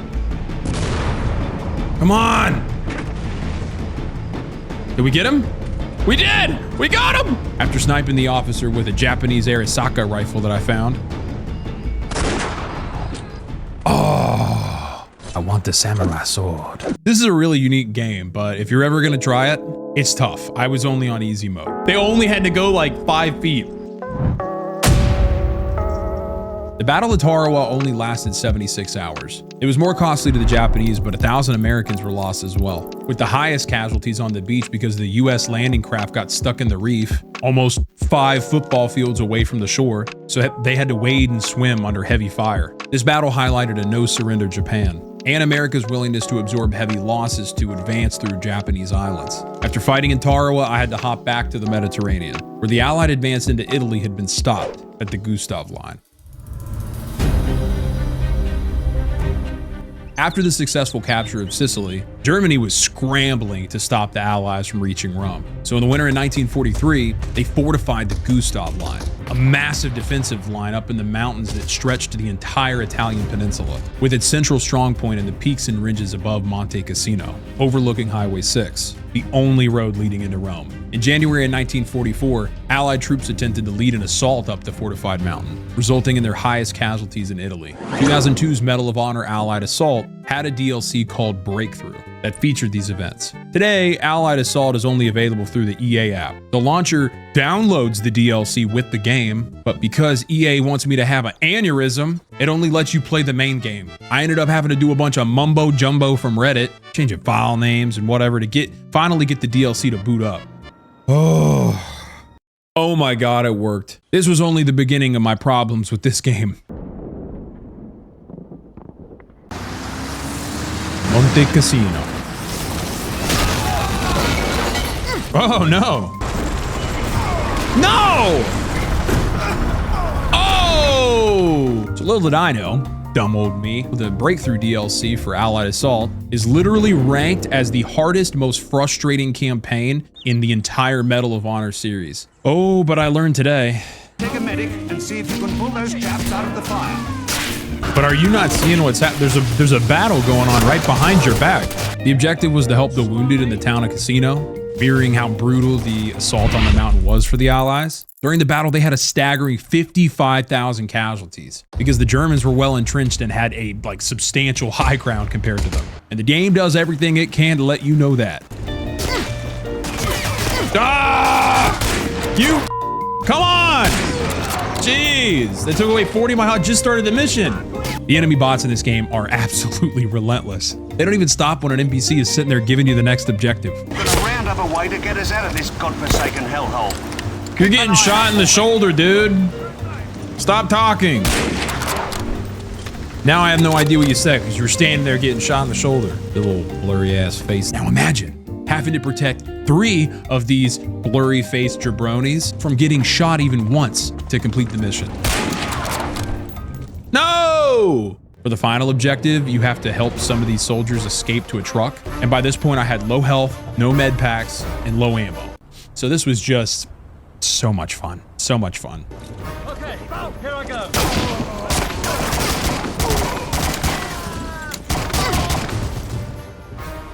Who shot him?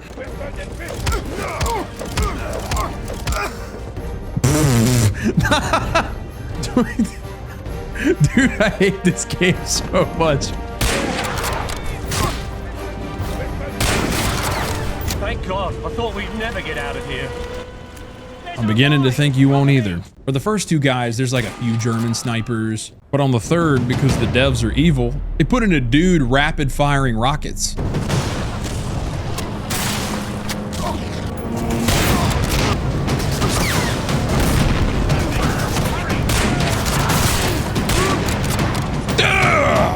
Really? A Panzerschreck? After a lot of restarting, I had played it so many times, it's like I knew where everybody was going to be. I had memorized it at that point.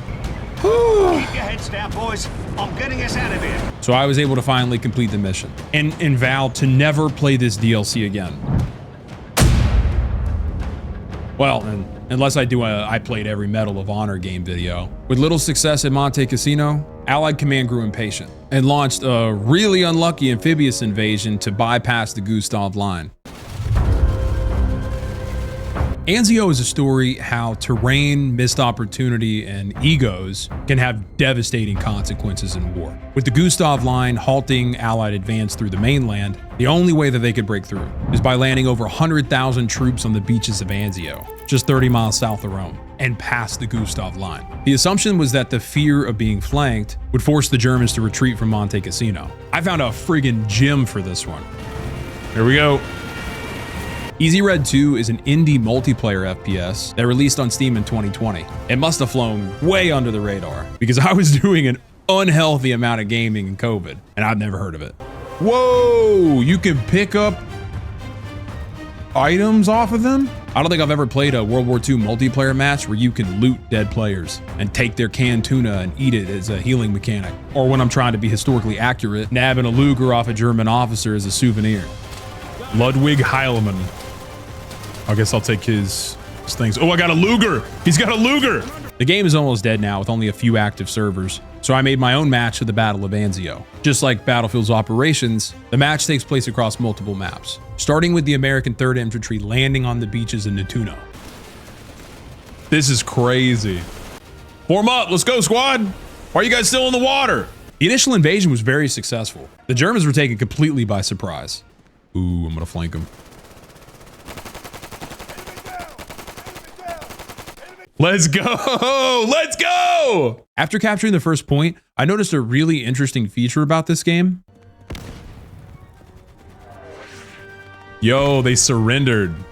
Every time you capture an objective, the remaining soldiers fighting there will give up and be counted as prisoners at the end of the match. We took 40 prisoners. Would have been 43, but I was in the mood for war criming.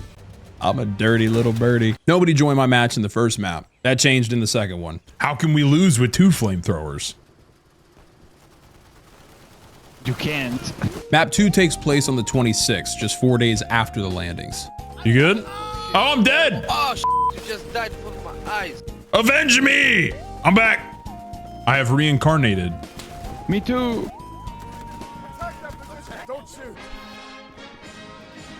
No. Yes. No. That's the German song. On May 18th in 1944, Major General Mark Clark broke through the Gustav Line at Monte Cassino, resulting in a breakthrough at Anzio just 5 days later. Clark was ordered to trap the 50,000 Germans that were retreating Cassino, but he disobeyed, wanting to make a name for himself in history. He instead redirected his forces straight to Rome, so that he would be the one that conquered it. This allowed the remaining Germans in the 10th Army Division to continue fighting in northern Italy for another year, resulting in thousands more Allied soldiers getting killed. But history always has an interesting way of dealing with egotistical leaders. Clark never got the recognition he wanted, because he liberated Rome on June 4th. Just 2 days later was a little beach invasion in France. You might have heard of it.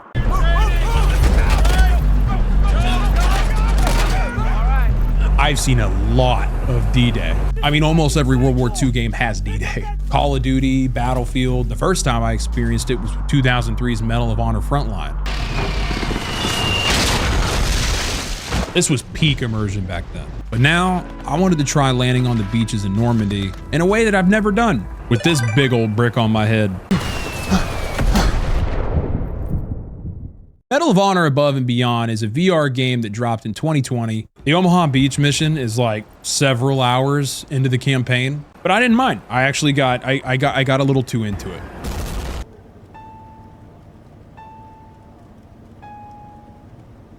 Look at you, look at you, look at you, look at you. Ow, ow, ow, ouch. You can use your hand or your teeth. That's what she said. Move out of the door! Yeah! Hey, yo, catch.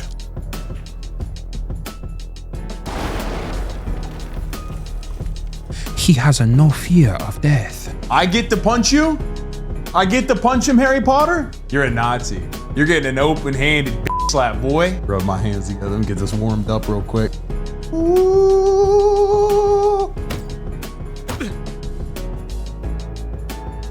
Yo, what the hell is wrong with you, dude? Above and Beyond is a little slow to start.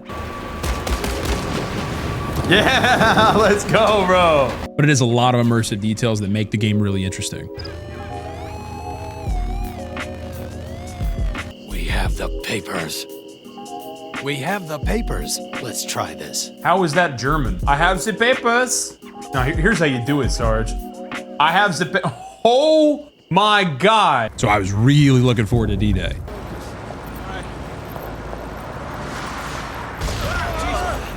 Oh my God. It's hard to explain if you've never tried VR, but being in a Higgins boat, waiting for that ramp to drop with explosions going off all around you, is kind of insane.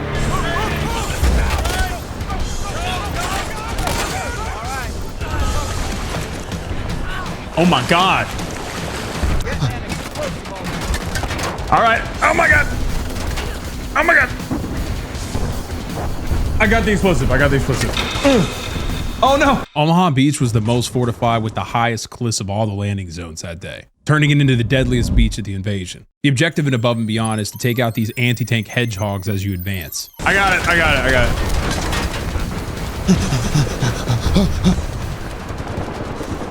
Holy sh**.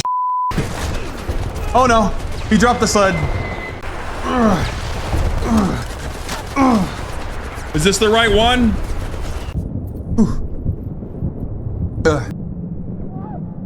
Oh no!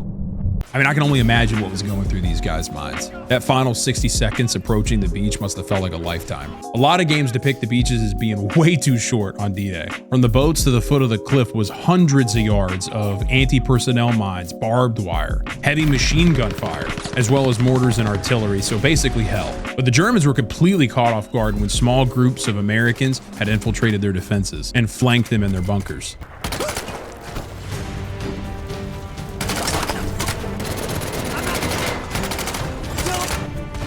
Oh my God.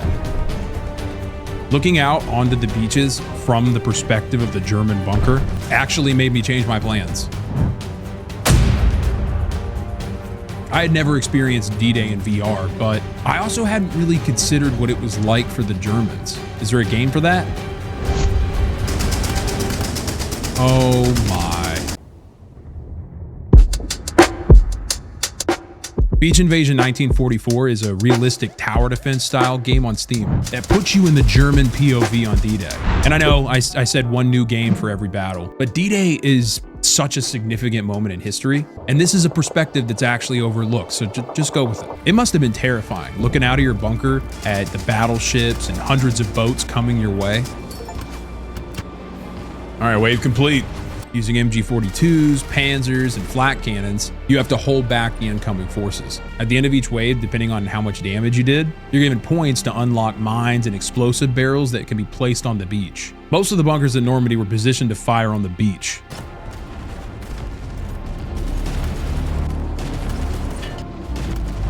Woo! That was one of the best rounds like I've ever done. That was so efficient. Eventually, they were overrun and surrounded, but the Allied forces were still split. So just a few days later, they all converged on a town that was at the center of this gap. That if you played basically any World War II multiplayer FPS, you're probably familiar with.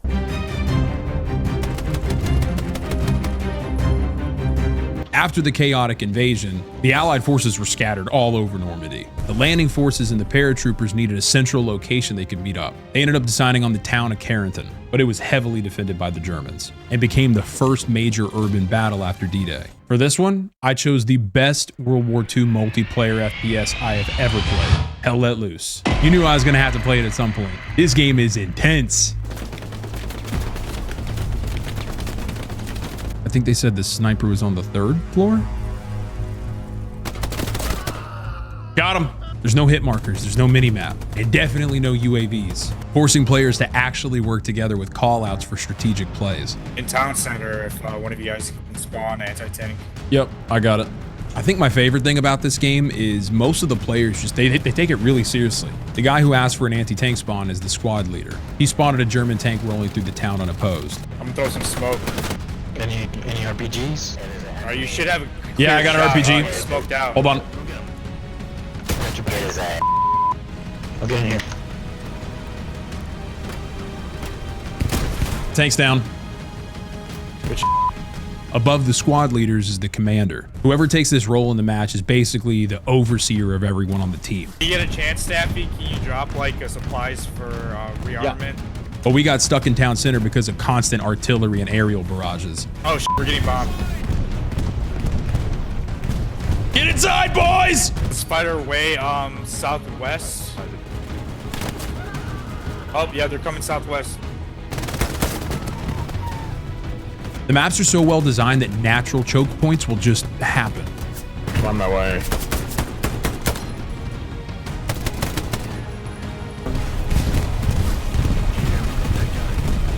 Oh my God!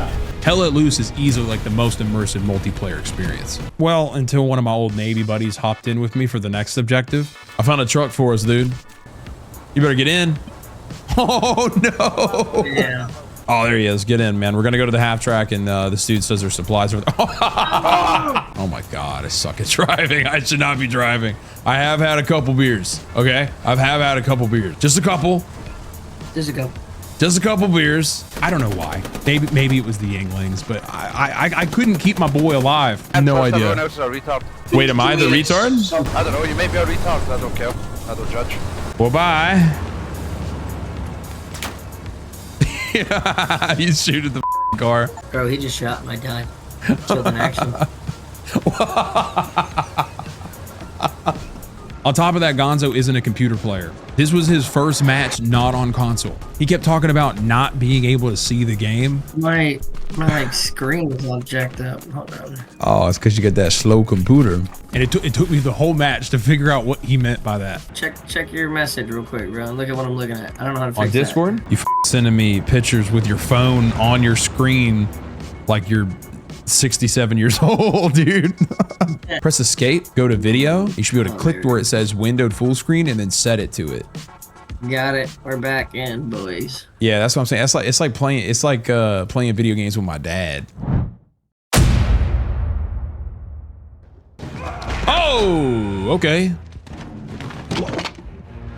Victory at Carentan had secured the coastal flank. A month later, the Allies were preparing for their first major offensive after D-Day. But to do so, they needed to capture the crucial crossroads town of Seelow. Without it, they wouldn't be able to move troops and supplies effectively. The city became known as the capital of ruins, underscoring the devastation caused by urban battles in World War II. Before the battle, 95% of the city was destroyed, leveled by American bombardments. But the Germans fought fiercely in the rubble. The game I found to depict the combat in these ruins is the often forgotten Call of Duty 3 from 2006, as this game didn't really add much innovation to the previous titles, so it was completely overshadowed by Modern Warfare a year later. Game experience may change online. Yeah.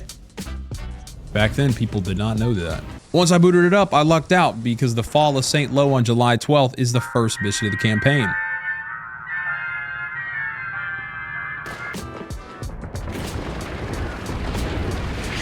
I don't want to go over there. Don't put me over this wall. The aiming is terrible.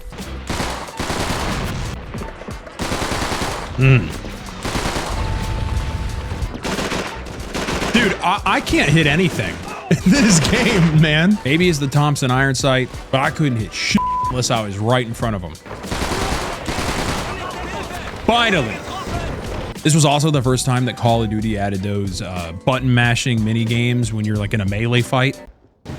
Oh, okay. Your eyes are terrifying. Okay, this is lasting way too long. Will you die already? That was just unnecessary, but it was nothing like it would be in Modern Warfare. The section where you're spotting targets for the tank really shows how dilapidated Seelow was during the fighting. Hey guys, Task Force C is moving out.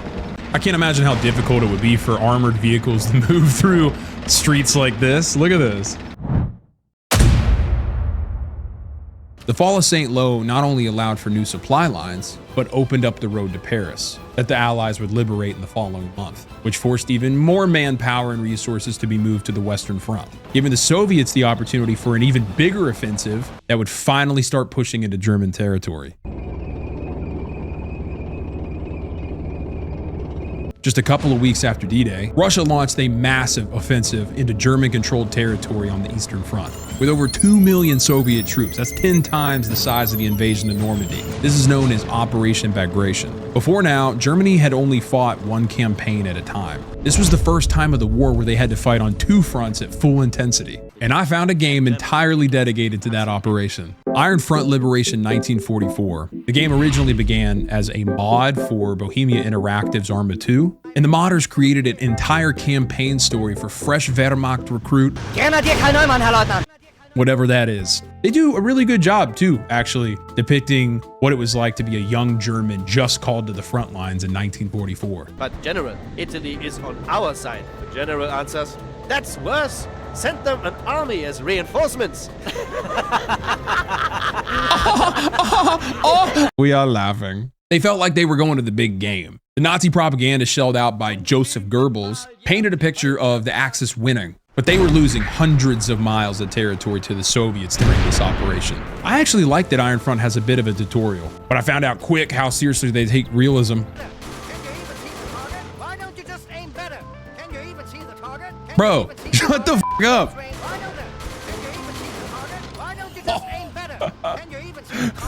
He's still saying it. Oh my God. It's literally gonna show me getting executed. I want to live. Please do not take my life. I want to live, please. I love the Führer. My first soldier was a rebel with a hot temper, and it got him death by firing squad. My second was much more acclimated. Yes, run. Follow your lieutenant. And don't shoot him, because he doesn't know how to take a jokey joke. Oh yes, my favorite German pastime. Guten Tag. Im Eise eat one. Oh. But it wasn't all Guten Tag and jokey jokes. Our training was interrupted by Russian paratroopers dropping in from planes. In the heat of Operation Bagration, German training facilities were actually really close to the front. So after they finished, troops could be sent right to the front lines. On many occasions, the Soviets would penetrate so deep into the German rear. That don't sound right. They would reach these training areas and destroy them before new conscripts can be conditioned. That was definitely the case for me, because I still didn't understand the game. Ah yes, the human totem used to trick the Soviets into thinking we're taller than we actually are. Where's the enemy at? Oh, I see him. Oh, hit! I am hit! Ah! Carl Newman died quick. After the medic picked me up, I had to go heal another guy. We have a wounded soldier. Neumann, look after him. But the game refused to tell me how. Hey, how do I help you? I finally figured out that I had to middle mouse click him, but it was already too late. Idiot! You have to slow, the man is dead! How did he do that with his neck? For whatever reason, this ended the mission with a victory. The game is broken. It doesn't tell you how to do anything after the first level.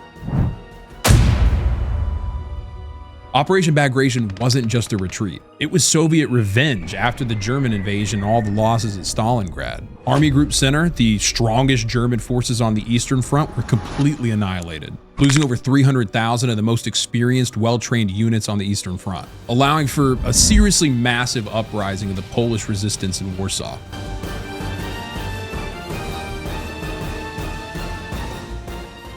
Even though I'm pretty into World War II history, somehow I've never heard of this event that showcased the sheer brutality of the Germans when they started to realize they were losing. And I've definitely never played it in a video game. If you remember the first battle in the video, after the fall of Poland in 1939, the exiled Polish government and military still continued operations out of London. What we didn't get into is how they supported and influenced the Polish underground state known as the AK, the largest resistance movement in Nazi-occupied Europe during the war. Seeing Operation Bagration move the Eastern Front closer and closer every day, the biggest fear was that after the Soviets kicked Germany out of Poland, they would try to occupy it for themselves. So after the resistance ported to command in London, that the Germans were weakening their forces in Warsaw, on July 31st, 1944, the commander-in-chief of the AK gave the order for W Hour, a full-scale uprising across the Polish capital of Warsaw, with around 40,000 resistance fighters. Just like with Iron Front, there's a game entirely dedicated to this battle, 2014's Enemy Front. The uprising on August 1st doesn't happen until Mission 8, so the game starts with these stealth missions. Oh, I think he's dead, dude. Oh no! Well, we're not quiet anymore. All you have to do is close the door. Prior to the order to attack, most major streets and intersections were under German control, so the resistance was operating in the sewers below. Come on, Hawkins, we haven't got all day. Yeah, let's go down in the sewers. Oh my God, that stinks. But you get to make choices. Several times the NPCs are going to ask you to choose between two different options, which can change the way a mission plays out, like saving a group of resistance fighters. Be free, my brothers! Wenn ich sie kriege, reiße ich dich in Stücke! Yeah, what he said. The levels are pretty easy other than some dumb deaths that forced me to restart a couple times. I got killed by a door? So I got to the uprising pretty quick. Mission 8 takes you to the historical attack on the past building. In August of 1944, this 10-story office was the most heavily fortified German building in all of Warsaw. But after some fierce fighting, the AK was able to seize it for the resistance. This was the high point of the Warsaw Uprising. Over the next couple of weeks, at the order of Hitler himself, the Germans were instructed to kill everything in the city. On August 5th, they massacred 40,000 civilians in just a couple days, using flamethrowers and leveling entire neighborhoods with artillery. By the first week of October, the resistance had lost almost all of its forces. In the final mission of the campaign, the Germans were literally gassing the entire sewer system to uproot the fighters below, which led to even higher casualties. The Warsaw Uprising was the single largest military effort taken by any resistance in Europe during World War II. But after reaching the outskirts of Warsaw, the Red Army halted all combat operations, enabling the Germans to regroup and defeat the remaining Polish resistance. During the Warsaw Uprising, another major event that my great-grandpa actually participated in, known as the Other D-Day, was happening in southern France. With only 10 games left, I decided to do something that's important to me for the remaining battles. I've always had a strong personal connection to World War II through the eyes of three young men that found themselves in the middle of it. One that fought from the air, one that fought from the sea, and another that held the Germans back from a foxhole on Christmas. I call them grandparents, but they are my actual heroes. So we had two goals in this video, right? Find 40 World War II battles in video games, and each battle has to be in a new game. But I want to add a third goal by telling their stories in 3 of these remaining battles that they participated in. Starting with my great-grandfather, Neil Cook. To my youngest cousins, he's just a picture at the end of my grandma's mantle. But to me, he was a radioman and an orbital gunner in a B-17 Flying Fortress for the 483rd Bombing Group. I've got this book that my cousin made with all his bomb tags that shows all the locations that he hit. This is all his tags from 1944. Romania, July 31st, he says, I cut Hitler's oil production. Savona, Italy, August 13th. I didn't miss. Bologna, Italy, October 12th. I guess I killed plenty. There's a lot more below, but my great-grandpa, who was one strong cat, had handwriting for shit. Looks like chicken scratch. Sorry. Don't haunt me. The one that I wanted to show you is August 14th in the southern France beach town of Toulon, where he says, I hit a 16-inch gun, which is likely part of the German coastal defenses, but then he says, looks like an invasion coming. And he was right. The next day, over 150,000 Allied troops landed on the nearby coast, initiating Operation Dragoon. Originally, these landings were supposed to happen alongside D-Day, but it was delayed and then reapproved for August to secure additional ports for supply lines on the front and cut off German forces retreating north by linking up with the Allied units that were advancing from Normandy. There's an entire mission about this in Battlefield 5's campaign, but we already used that for the invasion of Norway. So I ended up landing on 2022's Sniper Elite 5. The Landing Force DLC drops you onto an island off the coast of France, early morning on August 15th, a few hours before the invasion. I've never played any of the games in this series. I thought it was like one of those games at the arcade where you just sit in one spot and then snipe out enemies that keep popping out behind corners, like Buck Hunter, but with Nazis. Oh, this game's in third person? And it's not just snipers? A gap in the fence. Should get me past the guards. The narrator sounds like the Allstate guy. I was surprised by all the different ways the game gives you to complete objectives. Now you have a grenade. Oh, I got a mine and some pistols. That's cool. My objective was based off the real island and coastal raids performed by commandos to take out gun batteries and communications before the invasion. Less than 60 seconds in, I got my first sniper kill. And I definitely understand why people play these games now. Oh, yeah! Oh, the kill cams are awesome. Yes! Get him! Oh, that was a big one. Oh! After scaling the cliffside, I breached the facility and sabotaged the guns. Oh, hardcore parkour? We better do parkours? Oh, they do have hardcore parkour. What? This is supposed to be like the invasion of the United States? So it's light fuse, maybe, I guess? That should do the trick. Woo! But on my way to Exfil, I got some unexpected company. You have been invaded by another player, the dreaded Sniper Jaeger.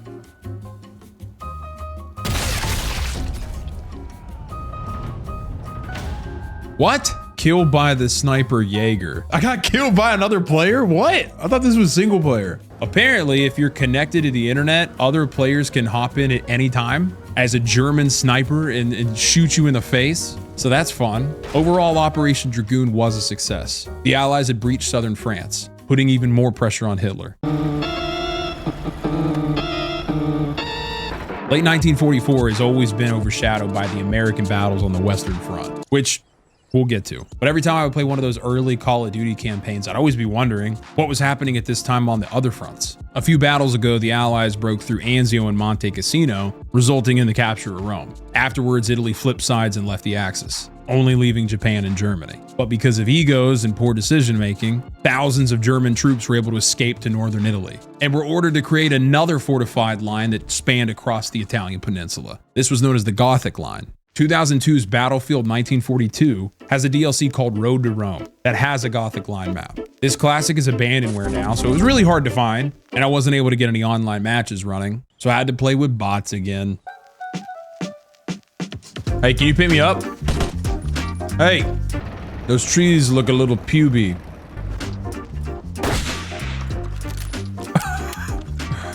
He fell asleep at the wheel. Whoa, hey-o, hey-o. Woo! Look at that big old boy.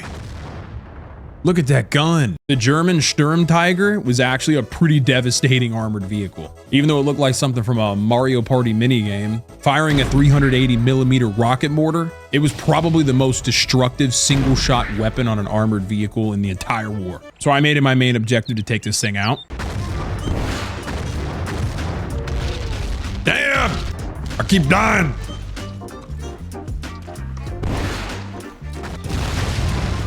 Woo! We got him! No, we didn't. Almost. Oh, come on! Let me get him! But it had as much armor as a Tiger tank, so it took several rockets. Come on, yeah, boy. We got him! Yes! Using more than 15,000 slave laborers, the Germans had created more than 2,000 well-fortified machine gun nests, bunkers, and artillery positions. At the end of August, attacks on the line began, with a breakthrough in Rimini in mid-September, and then the fall of the Gothic Line shortly after, removing the last major obstacle in Italy. But back in England, the Allies were preparing for the largest airborne invasion in history.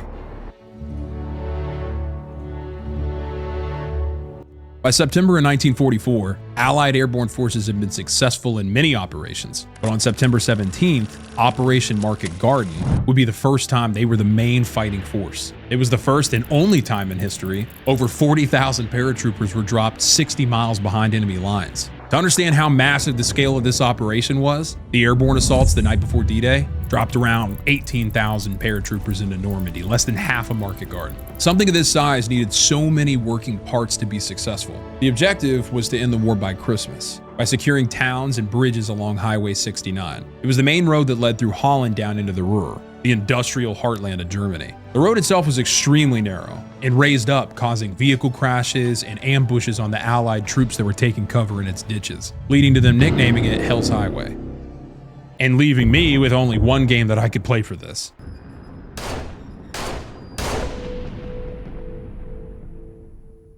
2008's Brothers in Arms Hell's Highway is the third game in the series, and it's entirely focused on Operation Market Garden. Starting at Ramsbury Air Base in England the day before the invasion, something that World War II games never really seemed to capture that series like Band of Brothers and the Pacific nailed is building a really strong connection with its characters, showcasing the bond between the soldiers that fought together in this war. There's only a few games that can do this, and Brothers in Arms is probably the best at it. And crush the Germans with our scary zoo animals. Scheiße, ein Zebra! You drop into Holland on gliders, which are engineless planes towed by regular planes and then disconnected at the drop zones to glide down to their positions. The first objective is to clear the landing area for the rest of the gliders.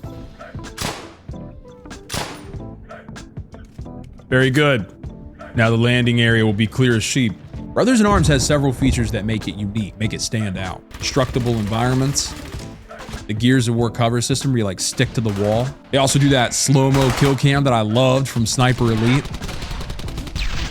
Oh, yeah! But the main one is the realistic feel to the combat. Each mission gives you different units to direct and then utilize based on their strong suits. Since this one gives you a machine gun crew, I put them on like a defensive wall to suppress the Germans while I flank from the right. The damage system is actually one of the most realistic concepts that I've seen in FPSs. Instead of any health system, there's just threat level. The more incoming fire you take, your screen will start turning red and your vision will go blurry. And if it reaches the max, you'll eventually take a bullet and be killed.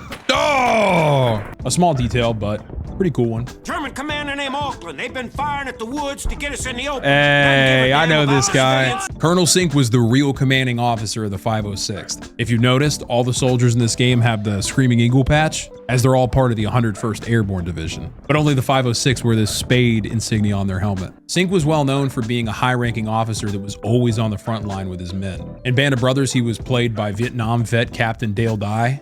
General McAuliffe wishes us all a Merry Christmas. And I freaking love that they let him reprise his role for this game. How the Sam hell you getting back across the river? The main objective of the 502nd and Market Garden was to take the town of Sun. More importantly, securing its bridge, so the British armored division that was coming up from Normandy could use it to get across. But as soon as the paratroopers arrived, the Germans blew the bridge. For several days, the Allied troops that had been dropped into Holland fought back and forth over these bridges, wading through the rivers, fighting off German counterattacks, and waiting for reinforcements that never came. By the 25th of September, almost all the remaining troops were forced to retreat, making Market Garden a failure and guaranteeing the war would not be over by Christmas, and giving Hitler enough time to reinforce his Siegfried Line around Germany with over 230,000 more troops. So the US was left with no choice but to face Germany head on, right on the country's western border, in a bloody urban battle in the first city of German soil, nicknamed America's Stalingrad. Go, Major, what are you doing over here? Major! On October 2nd, 1944, The US First Army, consisting of over 100,000 troops, assaulted a German city for the first time of the war. Aachen was a heavily defended town on the Siegfried Line and would be the biggest urban battle for American forces, which you'd think that would make for some great gameplay. Tons of games will have this battle, but I only found 2. Call of Duty Finest Hour, which I already used, and Call of Duty World War II, which I also already have for another battle coming up. I read online that Arma 3 has an Aachen mod, but I couldn't get it to run. It just threw me up in the clouds for 30 minutes. After literally hours of digging, some guy, who I think I'm in love with now, named Jay Delicious, made a mod for Aachen in the 2006 RTS Company of Heroes 2. All right, these are some troops. Now this might be the best World War II RTS I've ever played. The game mechanics are just perfect for this era. When you have a group of troops, you can have them out in the open. Go, Major, what are you doing over here? Major! Or you can order them to take cover behind any obstacle, which gives them an advantage over enemy troops out in the open. Garrisoning a building is the strongest position your infantry can take. Get in, boys! Get in! Oh, so you gotta capture command posts around the map. Whoever controls more posts around the map will have more access to resources to make troops, or more importantly, tanks. Yeah! The reason they called this battle America's Stalingrad isn't just because it was costly, which it was. You see, Hitler considered Aachen just as symbolic to Germans as Stalingrad was to the Russians, as it was actually the capital of Charlemagne's empire in the 9th century, and remained the symbol of authority throughout the Holy Roman Empire that came after, which, if you didn't know, was the First Reich, followed by the Second Reich, which ended with Kaiser Wilhelm at, the end of World War I, leading to Hitler then calling his empire the Third Reich. Yes, exactly. Okay. This dude was really into symbolism, so he ordered the Wehrmacht that was stationed there to defend this city at all costs. Oh, wow.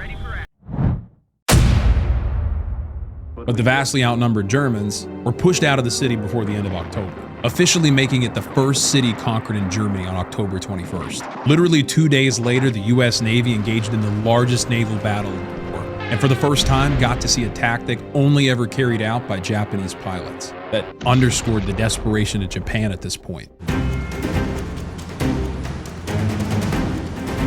By the end of 1944, Japan didn't have much of a navy left, and they knew it. So October 23rd, they mobilized nearly all of their remaining vessels for an attempt to repulse the Allied advance that was getting dangerously close to the Japanese mainland. The engagements that happened over the next 3 days involved over 300 US ships and around 70 for the Japanese. The only game that I could find for this was War on the Sea, a naval warfare simulator on Steam. The specific engagement it portrays is actually on October 24th in the Sibuyan Sea. Okay. There's a lot of stuff on my screen right now. I should have known from the mission start menu that this isn't a game you could just hop in and play. The mission begins at 10:30 a.m., which in reality at this time, American Helldivers were bombing the Japanese battleships Nagato, Yamato, and Musashi, also my favorite Japanese restaurants. I swear I've seen those names like a lot, but they landed several hits on each of them. But for me, without doing the tutorial in this game, that was basically impossible. Oh, there we go. We're just flying away. We didn't even drop any bombs because I don't know what to press. Why is nobody attacking? What am I doing wrong? Oh, it missed. Oh, no. Oh, it missed them. Oh, jeez. Oh, my God. I'm going to have my whole thing. They're all going to be dead. Eventually, I figured out that you can manually change altitude using the keyboard, so you can get closer to drop the bombs, but it only goes down by 10 feet every time you click S. We're going down. I'm literally smashing the button really fast like I did when I was a kid and I'd play like God of War. I don't understand this game. Here we go. This is the only chance we're gonna get. Yeah, let's go. I got one.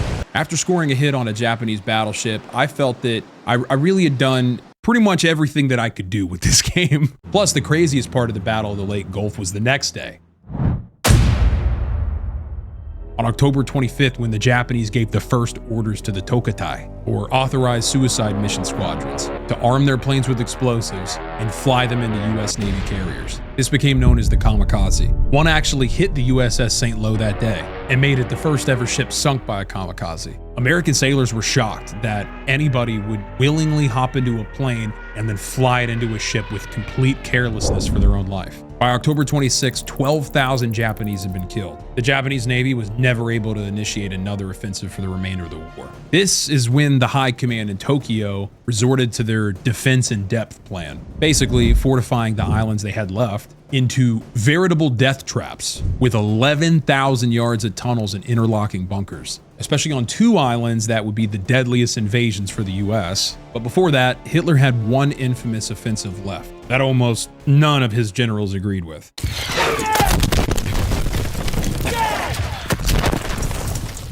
In the summer of 1940, the Germans used the Ardennes forest to bypass the Maginot Line, allowing for the Blitzkrieg and the conquering of France in just a couple weeks. In December of 1944, in kind of a full circle moment, Hitler planned an offensive with 500,000 men to use that same forest again as a spearhead to create a bulge in the Allied front lines that was now pushing into Germany, which would separate the British from the US forces. The goal was to drive that wedge all the way up to Antwerp, the main Allied supply line port at the time. This became known as the Battle of the Bulge, the costliest battle for the United States in World War II. 2017's Call of Duty World War II has a mission late in the campaign that depicts this. Nice boots, college. They look new. The mission starts on Christmas Eve from a foxhole, just a football throw away from the German front line. A place that my great-grandfather John Hutchins would have been. Unfortunately, I know a lot less about him than I do the other two grandparents that fought in this war, but I know that he was in the army, and I know that this battle was the last one that he fought in. He even told my grandpa, his son, how hard him and his buddies laughed in their foxhole when they heard about the now infamous German ultimatum to General McAuliffe, the acting commander of the 101st Airborne, telling him to surrender. The German commander received the following reply. Nuts! He actually ended up getting frostbite on his left foot sometime during the battle and was sent back to the States on a hospital ship, which actually really underscores the conditions these guys were under. The Allies had rapidly advanced through Europe after D-Day. Supplies were very limited at this section of the front lines. Grab an ammo box, you're gonna resupply it. I'll take that ammo. Aiello's gonna run dry. And these guys were literally in the Ardennes forest, so there wasn't really much shelter. Most of them were sleeping in foxholes in freezing temperatures, and there was nowhere to go. Another thing my great-grandpa told my grandpa was about the artillery.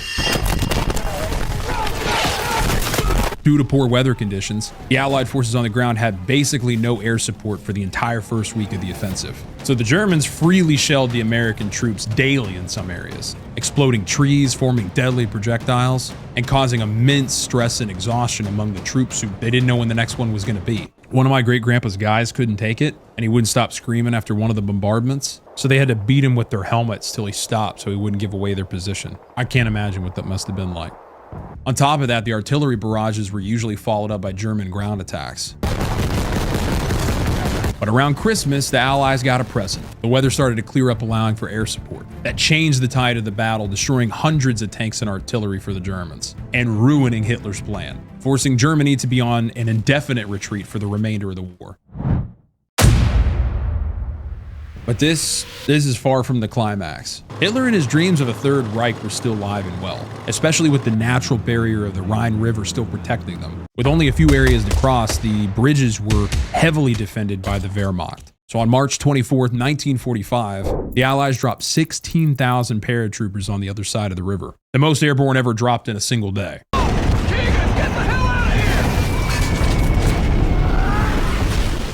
The final year of the war did not see a winding down of violence. Quite the opposite. Because the Allies in both Europe and the Pacific were ramping things up to finish the war, and the Axis were fighting closer to home than ever.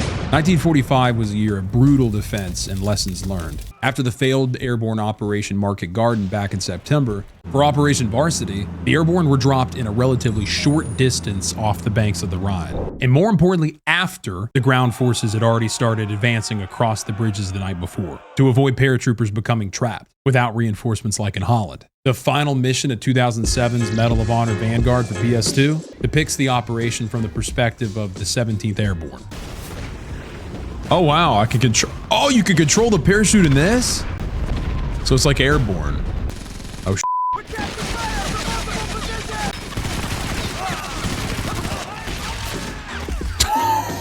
okay. That didn't go well.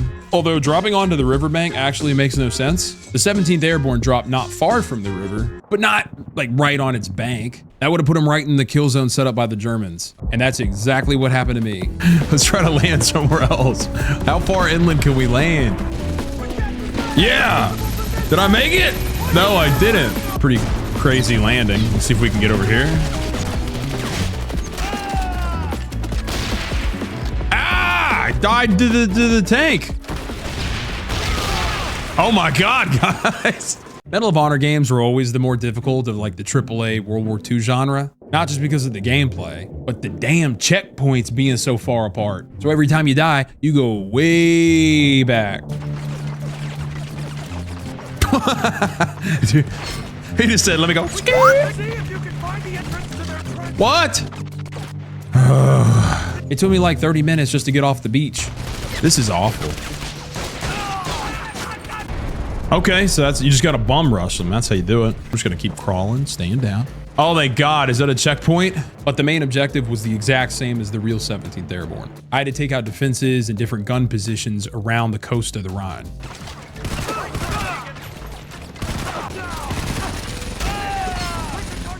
Punched him right in the face. The aiming is pretty boo-boo, so in close quarters, there's not really any reason to just not melee the whole time.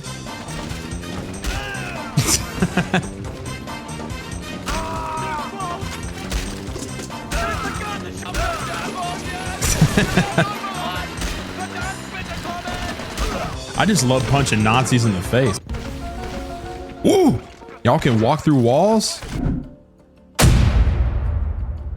Though Operation Varsity was successful, paving a way across the Rhine, which set up for rapid advances into Berlin, because the Germans expected an airborne attack, the Allied planes were met with heavy flak and enemy resistance, resulting in 1,400 paratroopers being killed in just the first hour of the drops. But without now the cover of the Rhine, Germany had nothing left. Around the capital, what was left of the Wehrmacht at this point, were preparing for a brutal last stand. Simultaneously, the US was invading one of the most infamously deadly island fortifications in all of the Pacific. That became the symbol of the American war effort against Japan.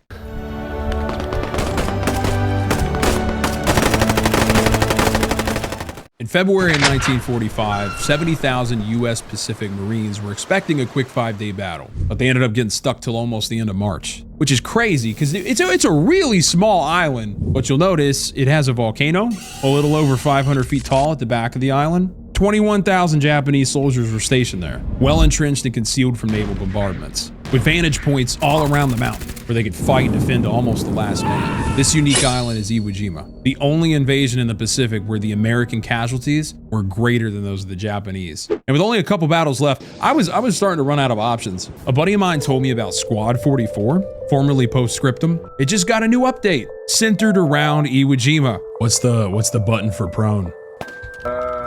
We have Z. Ah, yeah.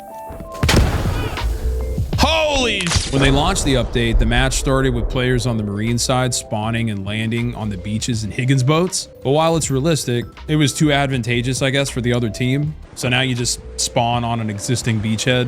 I'm gonna move up, you guys stay here, right? If I clear, then you guys move behind me, right? Got it.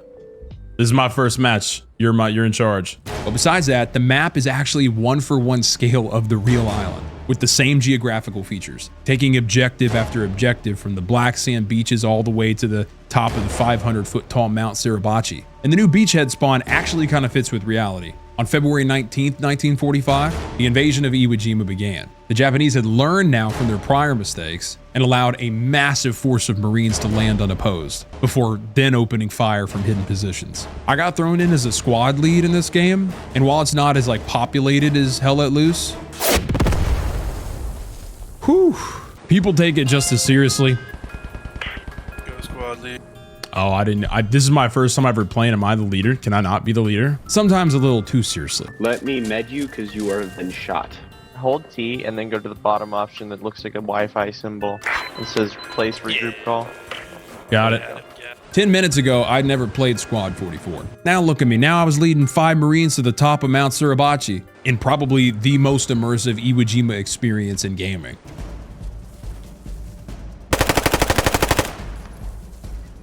Got one of them over here.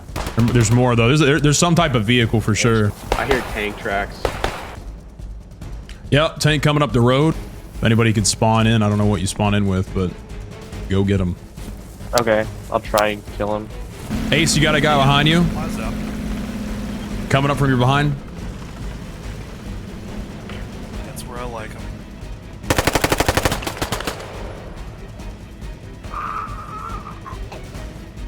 Gross. The closer we got to Mount Suribachi, more players started joining the other team. I have. Woo!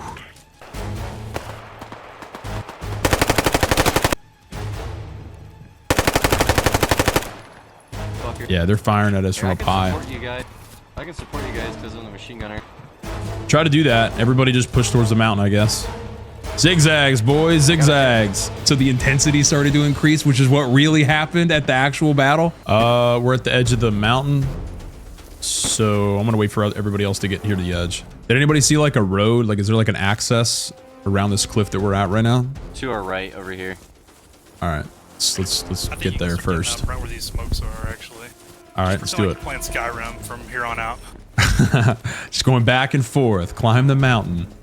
God, I can't imagine doing this in real life though. Climbing Mount Suribachi would have been absolutely miserable for the Marines. It took 4 days just because of the rocky slopes covered in volcanic ash, giving basically no traction in your boots. With hidden interlocking machine gun positions, once the Marines began climbing, they were under constant mortar and gunfire, with very few moments to stop and breathe. Grenade. Yeah. Watch out. That's enough for 50 dead nips. 51 maybe. I got shot. Radio gonna go to squad lead. We need to get a rally before we get right on the point. Yeah. Here, everybody stay here. Who I got next to me? Ace, stay here. I got it. Ace, hold on. I'm gonna make you. Yep, we're gonna flank 2. Yo, Herbert, come with me, man. Oh no, don't go this way. I died. This was the costliest battle for the US in the Pacific so far, with over 20,000 casualties. By the time they made it to the top, the Marines must have been full of so much adrenaline.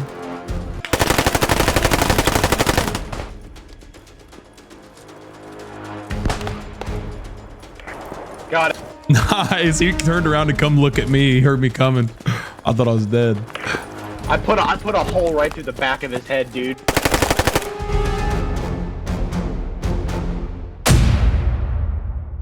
After capturing the peak of the mountain, 6 Marines grabbed the American flag and raised it high for everyone below to see, becoming an iconic moment that'll forever be remembered. Like many of these multiplayer games that I played, I'll forever remember the great groups of randos that made this journey what it is.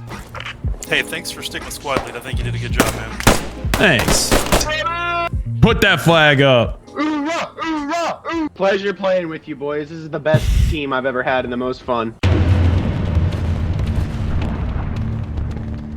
April of 1945 was Ragnarok for Germany. Allied forces were closing in from both sides. The once feared Wehrmacht was just a shadow of its former self, and really just filled with Volkssturm, or militia made up of mostly old men and boys. And Hitler was completely losing his mind. Even with the Soviets on the doorstep of Berlin, he still believed that they could turn the tide of the entire war with just one battle, and was even starting to issue orders to army divisions that no longer existed. Seelow Heights, an elevated series of ridges and hills just 50 miles east of Berlin, was the only barrier left between the Red Army and Hitler's capital bunker. The only game that I could find on this battle was another random FPS from itch.io called The Longest Front. The game allows you to set up different single-player scenarios, like the Battle of Seelow Heights. At the start of the match, you choose your loadout to spawn in. I chose to defend the heights with the Wehrmacht, and one of them had a tertiary weapon that I've never seen before. Panzerknacker? What the hell's a Panzerknacker? So my entire goal became using this thing to figure out what it does. Hey. What's a Panzerknacker? The AI, at least on my team, were pretty brain dead, so they didn't really have any answers for me. Oh yeah, we're taking fire. This dude's dead. Oh, let me get on that thing. Can I get on that? Can I try? Can I try to get on the gun? Bruh. I asked nicely. There it is. Let's go. The beginning of the battle starts in Seelow, in the trenches below the heights, where just before the Soviets attacked, they initiated one of the largest artillery barrages in history. I'm talking, they launched over 1 million shells at the Germans, but they already knew it was coming from captured Russian POWs, so they had pulled out just before, making the bombardment almost ineffective. And then the Wehrmacht moved right back into position after. Why is it so red, dude? The sky is like, is this because the Soviets are winning? Like, this is what the skies look like for the Germans? Whoever made this actually put a lot of thought into historical accuracy. The reason the sky's red is because after the artillery barrage, the battlefield was covered in smoke and fire. Then Soviet commander Zhukov directed hundreds of powerful searchlights towards the Germans, hoping it would like blind and confuse them. But instead it turned the sky into like a hellish red. And when the Soviets began to advance, this effect made them silhouette against the glowing mist, leading to over 30,000 of them being killed or wounded. The Battle of Seelow Heights was another example of just unnecessary casualties due to egos. Similar to Mark Clark redirecting his armies to Rome back in 1943, Stalin deliberately pitted his two commanders Zhukov and Konev against each other, telling them whoever reached Berlin first, he was going to let them do the final assault, adding to their legacy and giving them influence of the future of post-war Europe. So Commander Zhukov, wanting to speed things up, carelessly sent in thousands of troops into deadly kill zones with deep minefields, muddy, waterlogged terrain flooded by the Germans, and then also with his searchlights revealing all of his own troops' locations. It was a complete disregard for life. All right, so they have leaning, but look at the ADS when you lean. Oh my God, that hurts my eyes.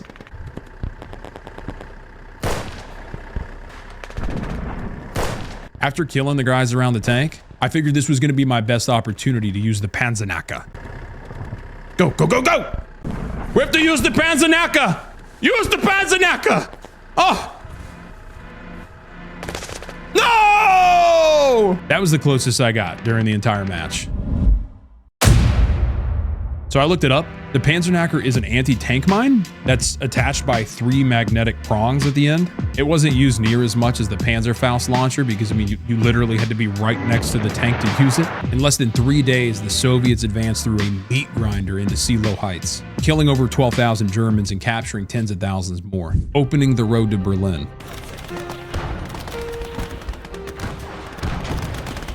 Now, the final 2 battles are both unique last stands that I can officially say, as of today, I found 2 unique games to experience them with. Now, I haven't played them yet, but do you understand what this means? I've literally found 40 battles of World War II in 40 different World War II games. There were times that you don't get to see where I thought this was impossible, especially finding stuff like the Battle of Mers El Kabir and Operation Varsity. I'm telling you right now, this video was almost, I fought in 38 battles of World War II. It was like I was this close. And the final one is a classic that I really wanted to save for the end. Now, at this point, both Germany and Japan were at the end of their rope, and they should have just surrendered, but instead opted for brutally defended final stands down to the last man, resulting in some of the heaviest and most needless casualties of the entire war. Right after the Battle of Seelow Heights, the Red Army, now at full strength, surrounded Berlin with over 1 million troops and moved into the capital that was being defended by no more than maybe 50,000 Germans. And again, a small portion of which were actual trained soldiers. Most were militia, and now here in the city of Berlin, Hitler Youth, with many boys as young as 12. The game I found for this is Call to Arms Gates of Hell Ostfront. Way too long of a title, but it's an RTS with a really unique feature that I've never seen in this genre of games. Wow. That's crazy. I've never played an RTS game that lets you do this. I found a mod on Steam that adds a scenario that depicts the bloody ending of the Third Reich at the Nazi Reichstag building on April 30th, 1945. The mod begins with a scene of a Soviet commander handing off the flag to a soldier to plant on the top of the Reichstag.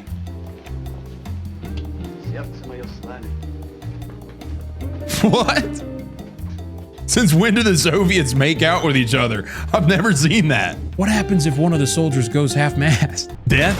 I mean, at very least reassigned to another command, right? I mean, I don't know where I'm going with this. At the time the Reichstag was under siege, Germany's fearless leader, Der Führer, had already unalived himself earlier that morning. They were literally fighting for someone that abandoned them. Most of them probably had no idea and put up a pretty fierce resistance with what they had left. Those dudes are blue.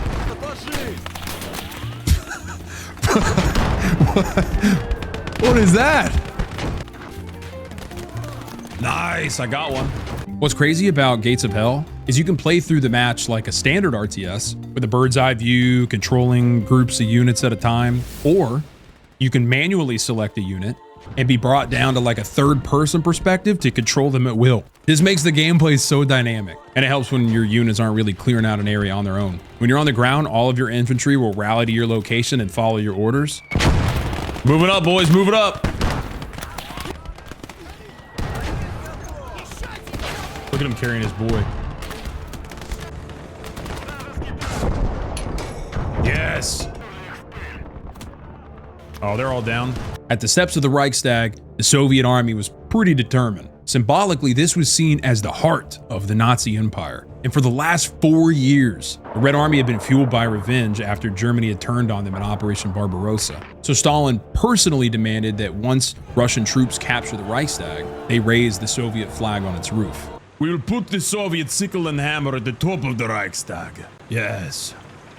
Oh no, don't run me over. Again, this is a mod. So the flag carrier is a created character that doesn't exist in the game and is blue. Hold on, comrades. I must put Nazi tears on this flag to put at the top of the Reichstag.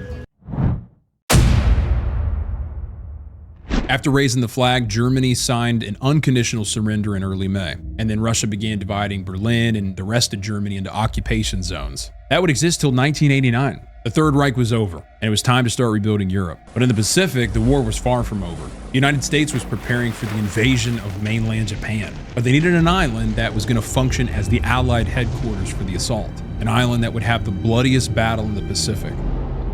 Okinawa.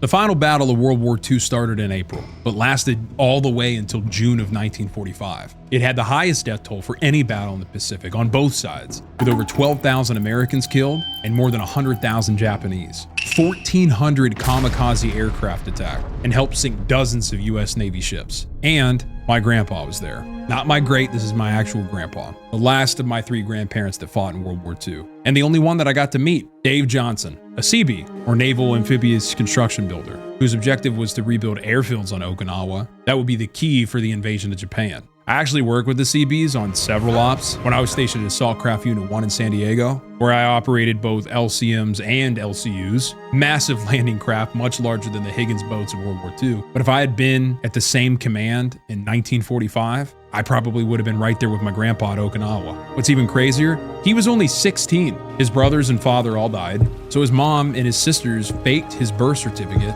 to send him off so he could send back money for their failing farm. At 16, I was just trying to maintain a solid 2.8 GPA. Look at this kid. He's an idiot. I can't imagine shipping off to Okinawa sophomore year of high school so that my family doesn't starve. That battle was brutal, and I saved one of my favorite World War II campaigns of all time for it.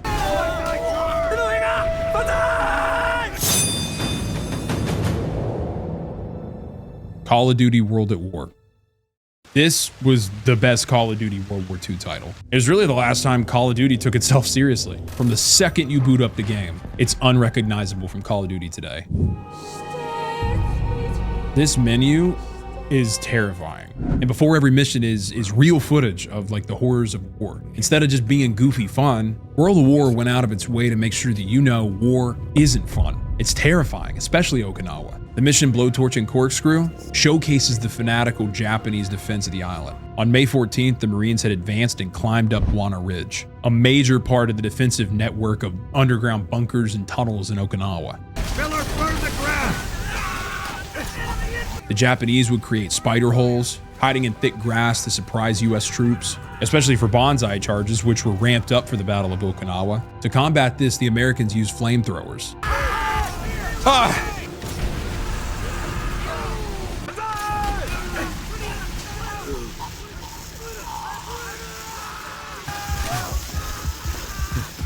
Jeez. Look, their skin even starts to char.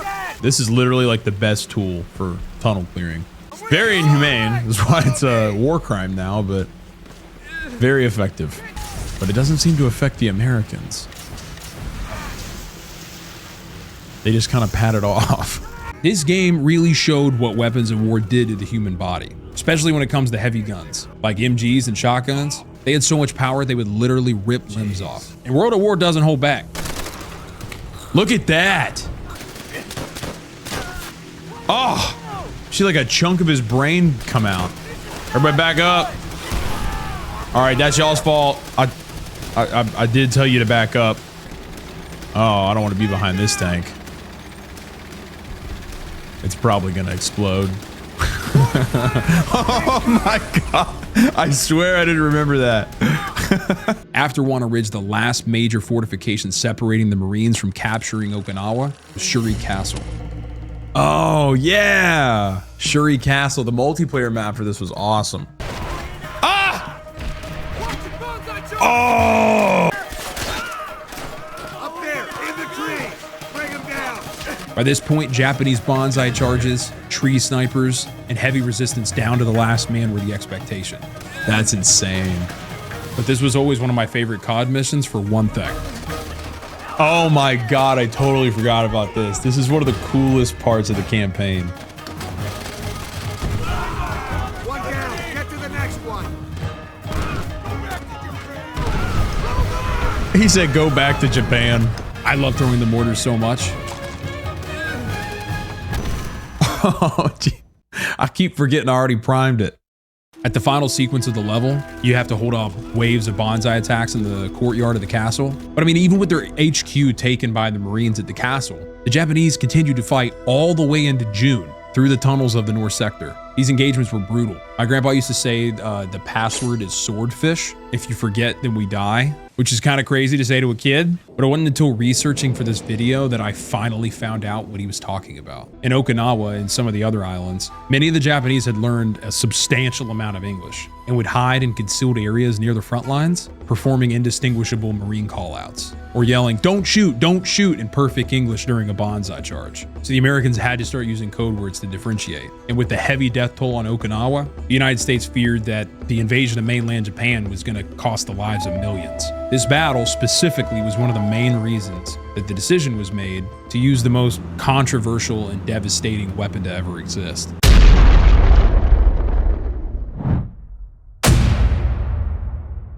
All of these events in 1945 led to the eventual Japanese surrender on September 2nd. And look, I make a lot of jokes, and I had a lot of fun playing these games, especially the multiplayer ones. My grandparents and millions of others actually lived through this conflict. And I think it's important to remember what our ancestors went through for us to be here. No matter where you're from, all of us were directly affected by these events. From the invasion of Poland in 1939 all the way to Okinawa in 45, I fought through 40 major battles of World War II in 40 different video games. This was a behemoth of a video to create, but it was worth it to play so many new games, like The Life of a German Submariner and Wolfpack. Oh, wow. Honoring my grandparents and many others in the only way I know how. And again, big thanks to Enlisted for making this video possible. There is no better free-to-play World War II experience that you can download right now on PC and consoles. Get off Warzone. And you know what? There was actually a lot of gameplay and behind-the-scenes stuff that I didn't get to put into the video. I got it. You can do push-ups. Can you do them in another room? So if you want to see that, I can't put some of that stuff out to the public. I'm going to upload it for our members. So consider joining our other members from the link in this video's description or from the button that should be right here. Otherwise, if you want to see me slowly lose my fragile sanity, let me turn you over to player 2 in the past. Yeah, no, I'm not player 2 from the past. I don't know why he said that. I'm actually, I just put on the same, I put the same clothes on. I also just went on a pretty big adventure to find the worst movie video game ever made. Games with things like the terrifying PS2 Cameron Diaz from Charlie's Angels to add fuel to your nightmares. Check it out. Hey, look at me, look at me. Come on, just click it. What's one more video gonna be? You don't gotta go to bed yet. You can do one more, and then I'm gonna do this again in the next video.